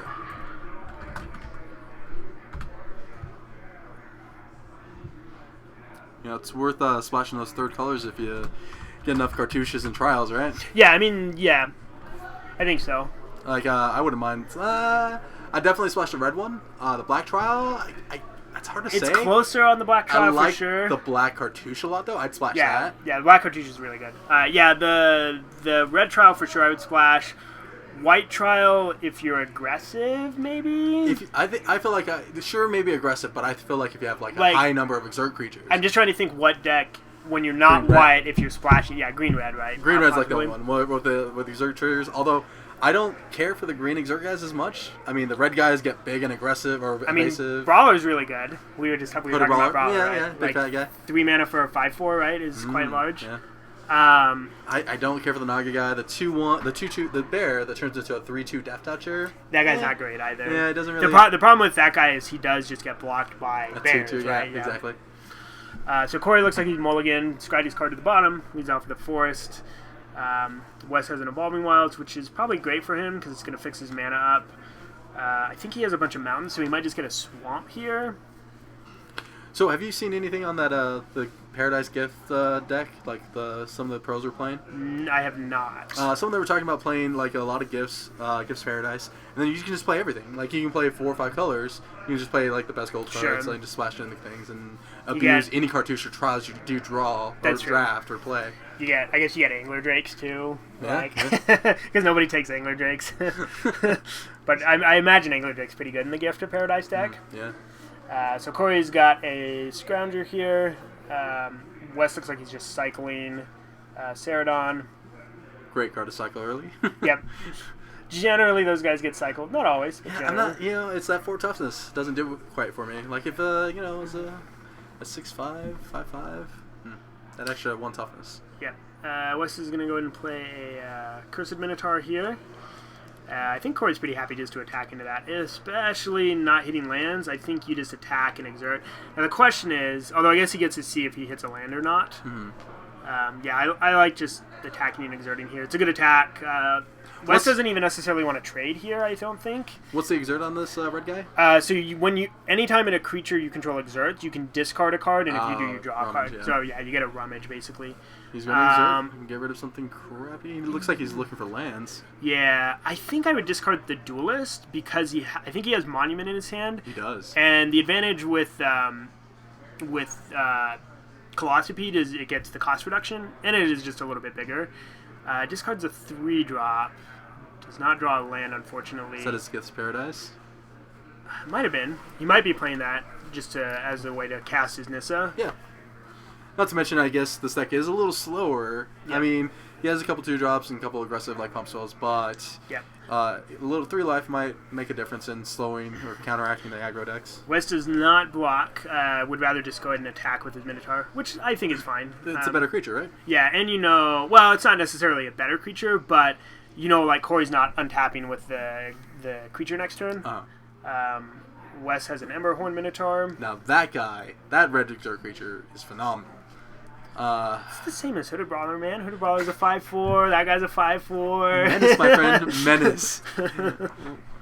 It's really awkward when you have to block with 2 creatures. You're gonna lose your best creature, almost sometimes both the creatures that block that guy, just because you have to get him off the board. Yeah. So I think Corey missing that land drop and Wes actually having a fairly aggressive start in terms of playing a power like a aggressive 3-drop into an aggressive 4-drop means that Corey's under a bit of the gun. He can play the Monument here. It's kind of scary though, because you're taking a turn off and just getting smacked really hard. Not good. Yeah, he may just need to play Hooded Brawler just to force Wes to exert the Minotaur. Because if he doesn't, right, like if he plays the Monument, then Wes just gets to attack without exerting. Did Corey attack, or did he just forget to untap his creature? No, he exerted with it. Oh, that's right. Yeah, that's right. he exerted, so he can't untap with it. Yeah, that Minotaur on the other side is really awkward. That red one again is just super strong. Yeah. Yeah, so he can play Monument here, but yeah, he's going to take a turn off, and he's going to take 7 with... Wes doesn't have to exert at all. He just gets a free attack, basically. Next turn he has 2 Menace guys. And if he has any removal spell, like if he has Trial for the Scrounger, I think Wes is feeling really good about this game. Yeah. Yeah, so he attacks for 7. Corey just has to take it, can't block. Very unfortunate about that stumble. He even scrounged and he couldn't find that land. Yep. So Wes is just going to play, I believe, the Javanalier here. Not a removal spell, not up straight up anyways, but certainly pretty good. It's going to make it really hard for Corey to get back into the game if he doesn't have like an answer for the Javanalier. He just kind of shrugs like, that guy's good. Yep. Yeah, and West at this point has no interest in blocking the Scrounger. Corey does manage to hit a land, so even though he only missed one land, he's hit a land every time after this, but he may just be a little too far behind. He can play the Colossopede, but the problem is the Javanalier is just going to let, like, West just Alpha Strike, right, if he plays a big creature. He can just shrink this 2-drop, right, and then attack with Mana Skies that can't be blocked? No, he can just... So, Javanalier's ability is you pay 2 mana, you discard a card, give a creature -1/-1, and that creature can't block. Oh, and it can't block. And it can't block. Wow, so, he's just dead on board. Yeah, so Corey's only real out here is just to bluff a Magma Spray. But if he has Magma Spray, he would just fire it off, right? Yeah, kill the Minotaur before he can activate, right? Yeah, so he may... I think he's just dead. I guess he could... No, Can he play 2 creatures right now? He could Gift of Paradise and then play the Hooded Brawler, right? It's something. I mean... gives him 3 life, gives him a little... Looks like Corey is taking his time to think about it and see kind of his outs. Yeah, I think Wes has 12 damage right now with an Exert. So, so his play is to Gift of Paradise on a land. So he's going to Gift of Paradise, gain 3, go to 13. Cast Hooded Brawler, pass the turn, I believe is his line here. It's very interesting seeing how his 2-drop that was exerted was actually kind of a deficit. Because he couldn't, like... It not being able to untap means that you can play another creature and double block like the 3/2 Minotaur with Menace or the 5. I'm not sure he's exerting here. Is he really? Yeah, which is at this point I don't think you need to be rummaging. Like I don't know. I guess you're just looking to draw Magma Spray is what you're looking to draw here, which he didn't. So I guess that kind of makes sense if you're looking to draw Magma Spray, right? Yeah, it does. Now he's going to go back up plan with that guy, but I think that's just lethal. And well, it's not. It's not quite lethal. Because he gained 3 life. That's right. Yeah, Wes has 12 damage and Corey's at 13. But he can obviously just. He can even do something like he can just like if he wants to just double activate the Javanalier on the. I think he has supernatural stamina though. Oh, there you go. Yeah, so he's just gonna make it so the brawler can't block. Corey tapped out, he won't be able to do anything. Yep. And then, Wes is going to attack. Brute Strength also does it as well. So he actually had a lot of damage in his hand. Yeah, so Corey just missing land drops. Wes, even though he didn't do anything on turn 1 and turn 2, was able to curve out from turn 3 to turn 5 in essence, and play really powerful creatures too, right, in those first 5 turns? Well, again, that 3-drop, again, we talked about how it was... surprisingly really good, the Menace feature. Yeah, it's hard to block, right? Yeah, and then the other Exert Minotaur was really strong. Again, it's one of my favorite red creatures. The Menace ability, plus being a 5/4, really strong. Yep.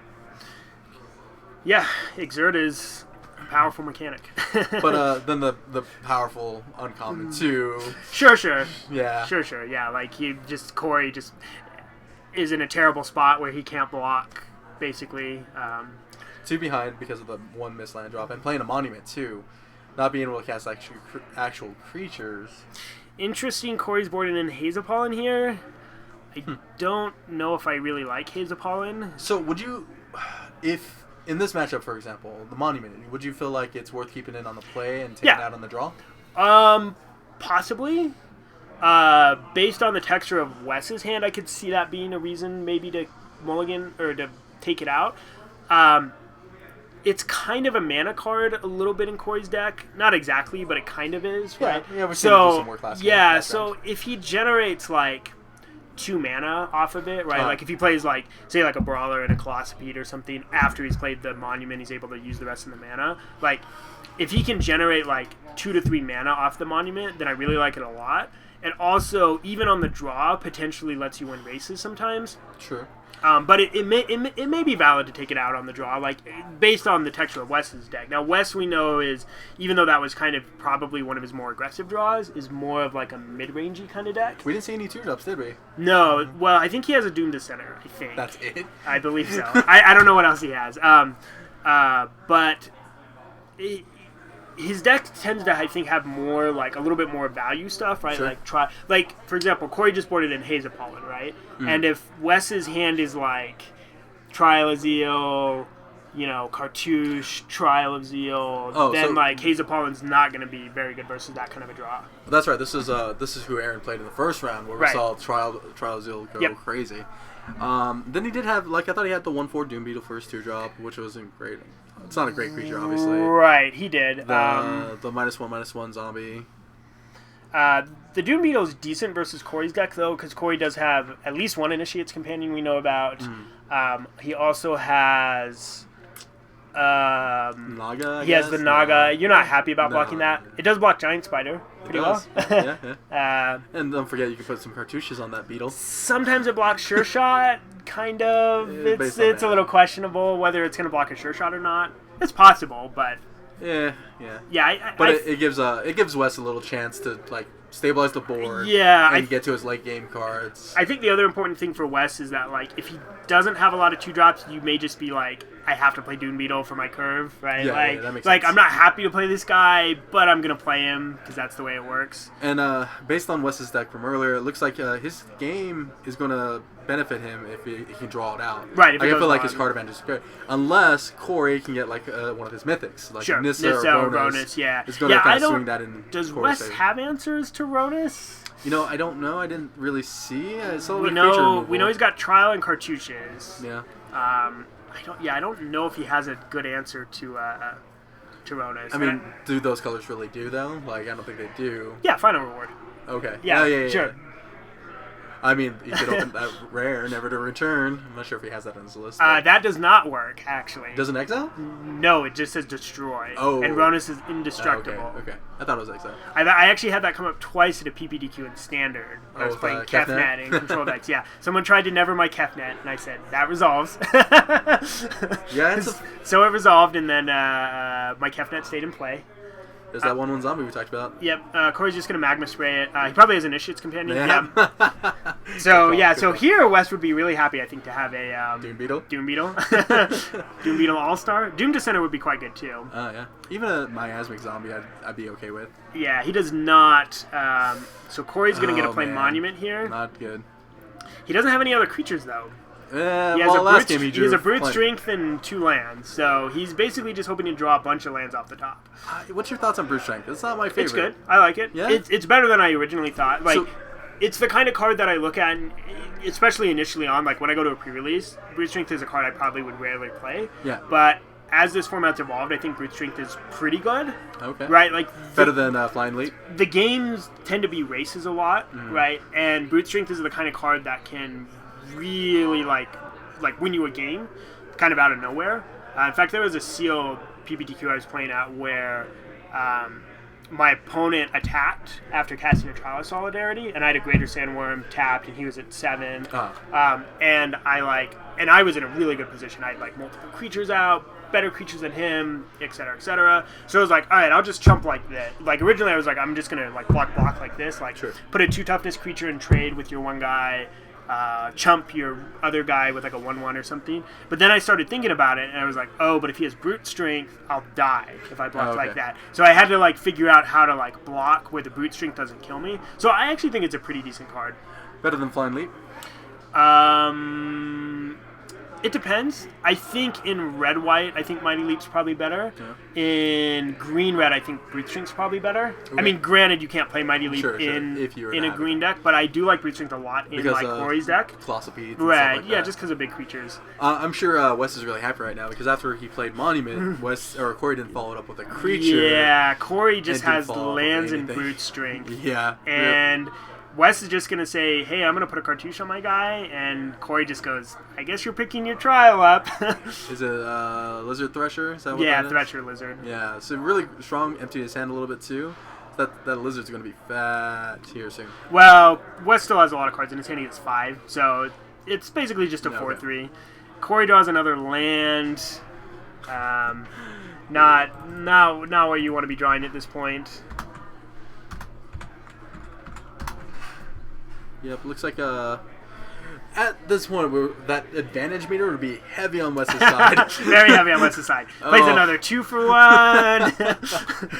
I have a hard time believing that Corey could lose here, or Corey could win. Yeah, exactly. Yeah, I'm not, because I don't even think Nissa would be good here, right? Nope. Like, I mean, you get a scry and then hope to play. yeah, and it 2 has spells. how many counters? 6, No, 7. It's Ronus still can't not block? good. Oh, yeah, Ronus. nope, no good. Yeah, Ronus can't block, right? He becomes can't target himself. Can't target himself, and he has to have another creature. Yeah. So yeah. His solution of Ronus, by the way, was the Minotaur that shrinks. -1/-1. Oh, minus sure. 5 cards. 5 of 10 those. mana. Sure. Yeah. Corey's flooded. So this is Wes's answer to Ronus is Corey having no creatures besides Ronus. Hey, another reason why Monument is kind of sometimes questionable, like because it's Yeah, not creature. sure. It's Because like in an abstract sense, if you don't have any creatures, it's worth nothing, right? Yeah, Like it's yeah. literally done nothing this game. Yep. So he's literally played a 3-mana do nothing. But in other games, it deals like 10 damage, Yep. makes you 3 mana. Brute Strength for the lethal, I think, is what he's I think trying. he's just gonna double brute strength here. Oh wow. Yep. Corey just shrugs. Shows a Brute Strength. Yep, shows a brute strength and land. Wes is like, I had all spells because I got stuck on 4 lands and didn't do anything. So it looks like Wes is going to be a winner for this draft tonight. Yeah, I believe he's 3-0. I mean, he had a lot of really just powerful card advantage cards, right? Like Trial of Zeal is great. Couple cartouches we Yeah, saw. I hear people say the white trial is the best trial. I really like the red trial. I think the red trial is really good. 3 damage is 3 damage. Man. I mean, But either way, one of those trials is the best probably. But yeah, like the red trial is really, really, really you know, good. why don't we just play both in the same deck? You know, Sure, white, why red not? demons. Sure. Yeah. I have had both in a deck before, so. So my question for you is, let's say you have 1 or 2 Evolving Wilds, and you have an off-color like blue trial. Is that worth playing? In Sealed, yes. I really like the blue trial a lot in Sealed. And the Sealed games, even in this format, do tend to be a lot slower. Yeah. In Draft, maybe not as much. I don't really want to necessarily be taking time off to be drawing cards, I think, in this format. That's fair. Because even Wes's deck, even though Wes's deck has a lot of 2-for-1s, a lot of his 2-for-1s are on the board 2-for-1s, Yeah, right? like Like Grave Trial of Digger. Zeal is like a potential 2-for-1, and it kills a creature. Gravedigger 2-for-1, but it affects the board. And like just a 2-for-1 that doesn't affect the board, not the most exciting. In Sealed though, yeah, for sure. Okay, second question. What, like, for example, Corey here. Corey is splashing for Nissa. At that point, you're playing Nissa because Nissa can be pretty powerful. It's going to help filter your deck. It's going to help make you some flyers potentially to close out a Sure. game.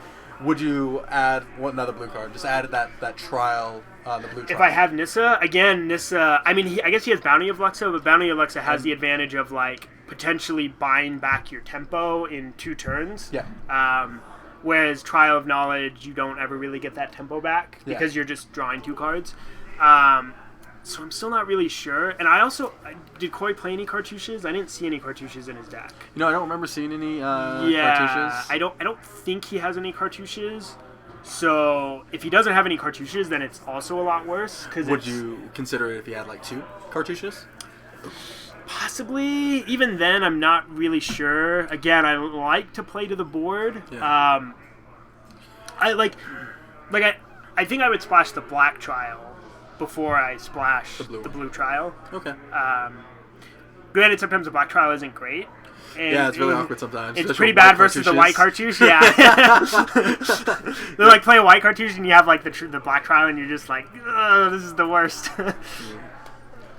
Yeah, so they're kind of showing each other's decks. He had a few more 2-drops than we expected. Well, it looks like 2 Dissenters. 2 Tomb to Dissenters and a Battlefield Scoundrel, and that's it. 2 Brute Strengths. See, that's what my question. Wes is playing 2 brute strengths in a deck that's kind of slow.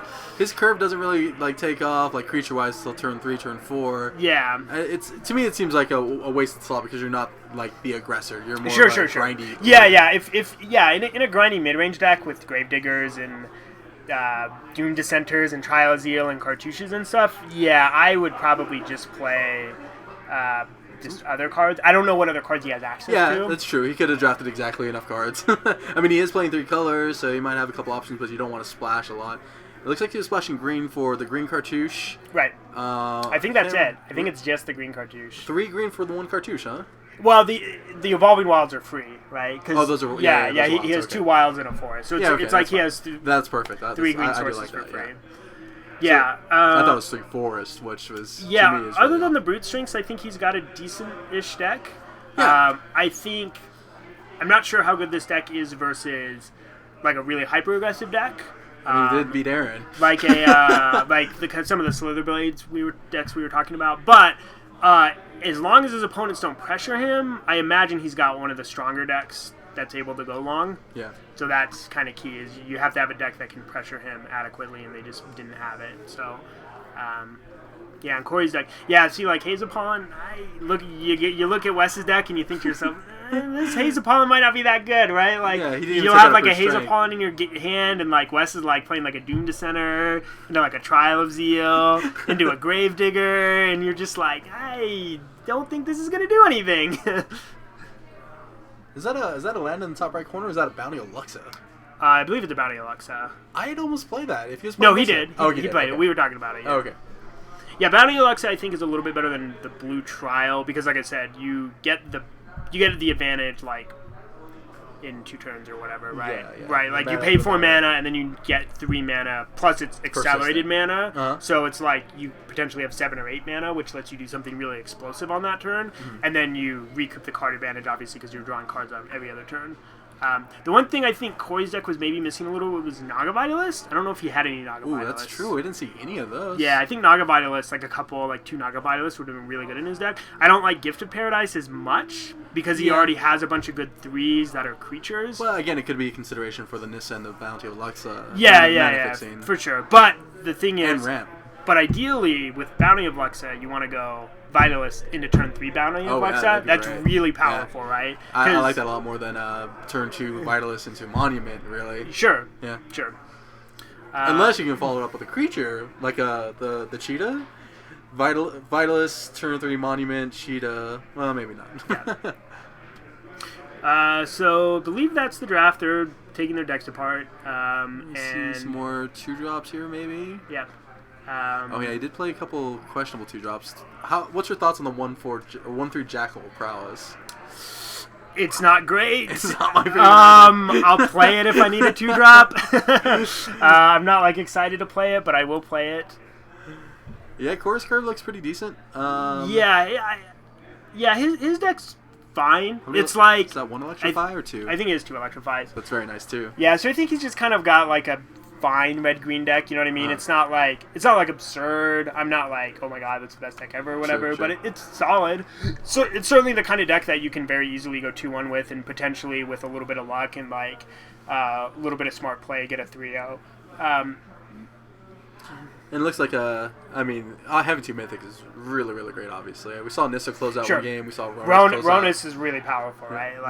I think he was going to win that game without the Nissa, the game he did win with the Nissa, but Ronus, in one game, literally flipped it on its head, right? He went from probably a losing position into a straight-up winning position with Ronus, so...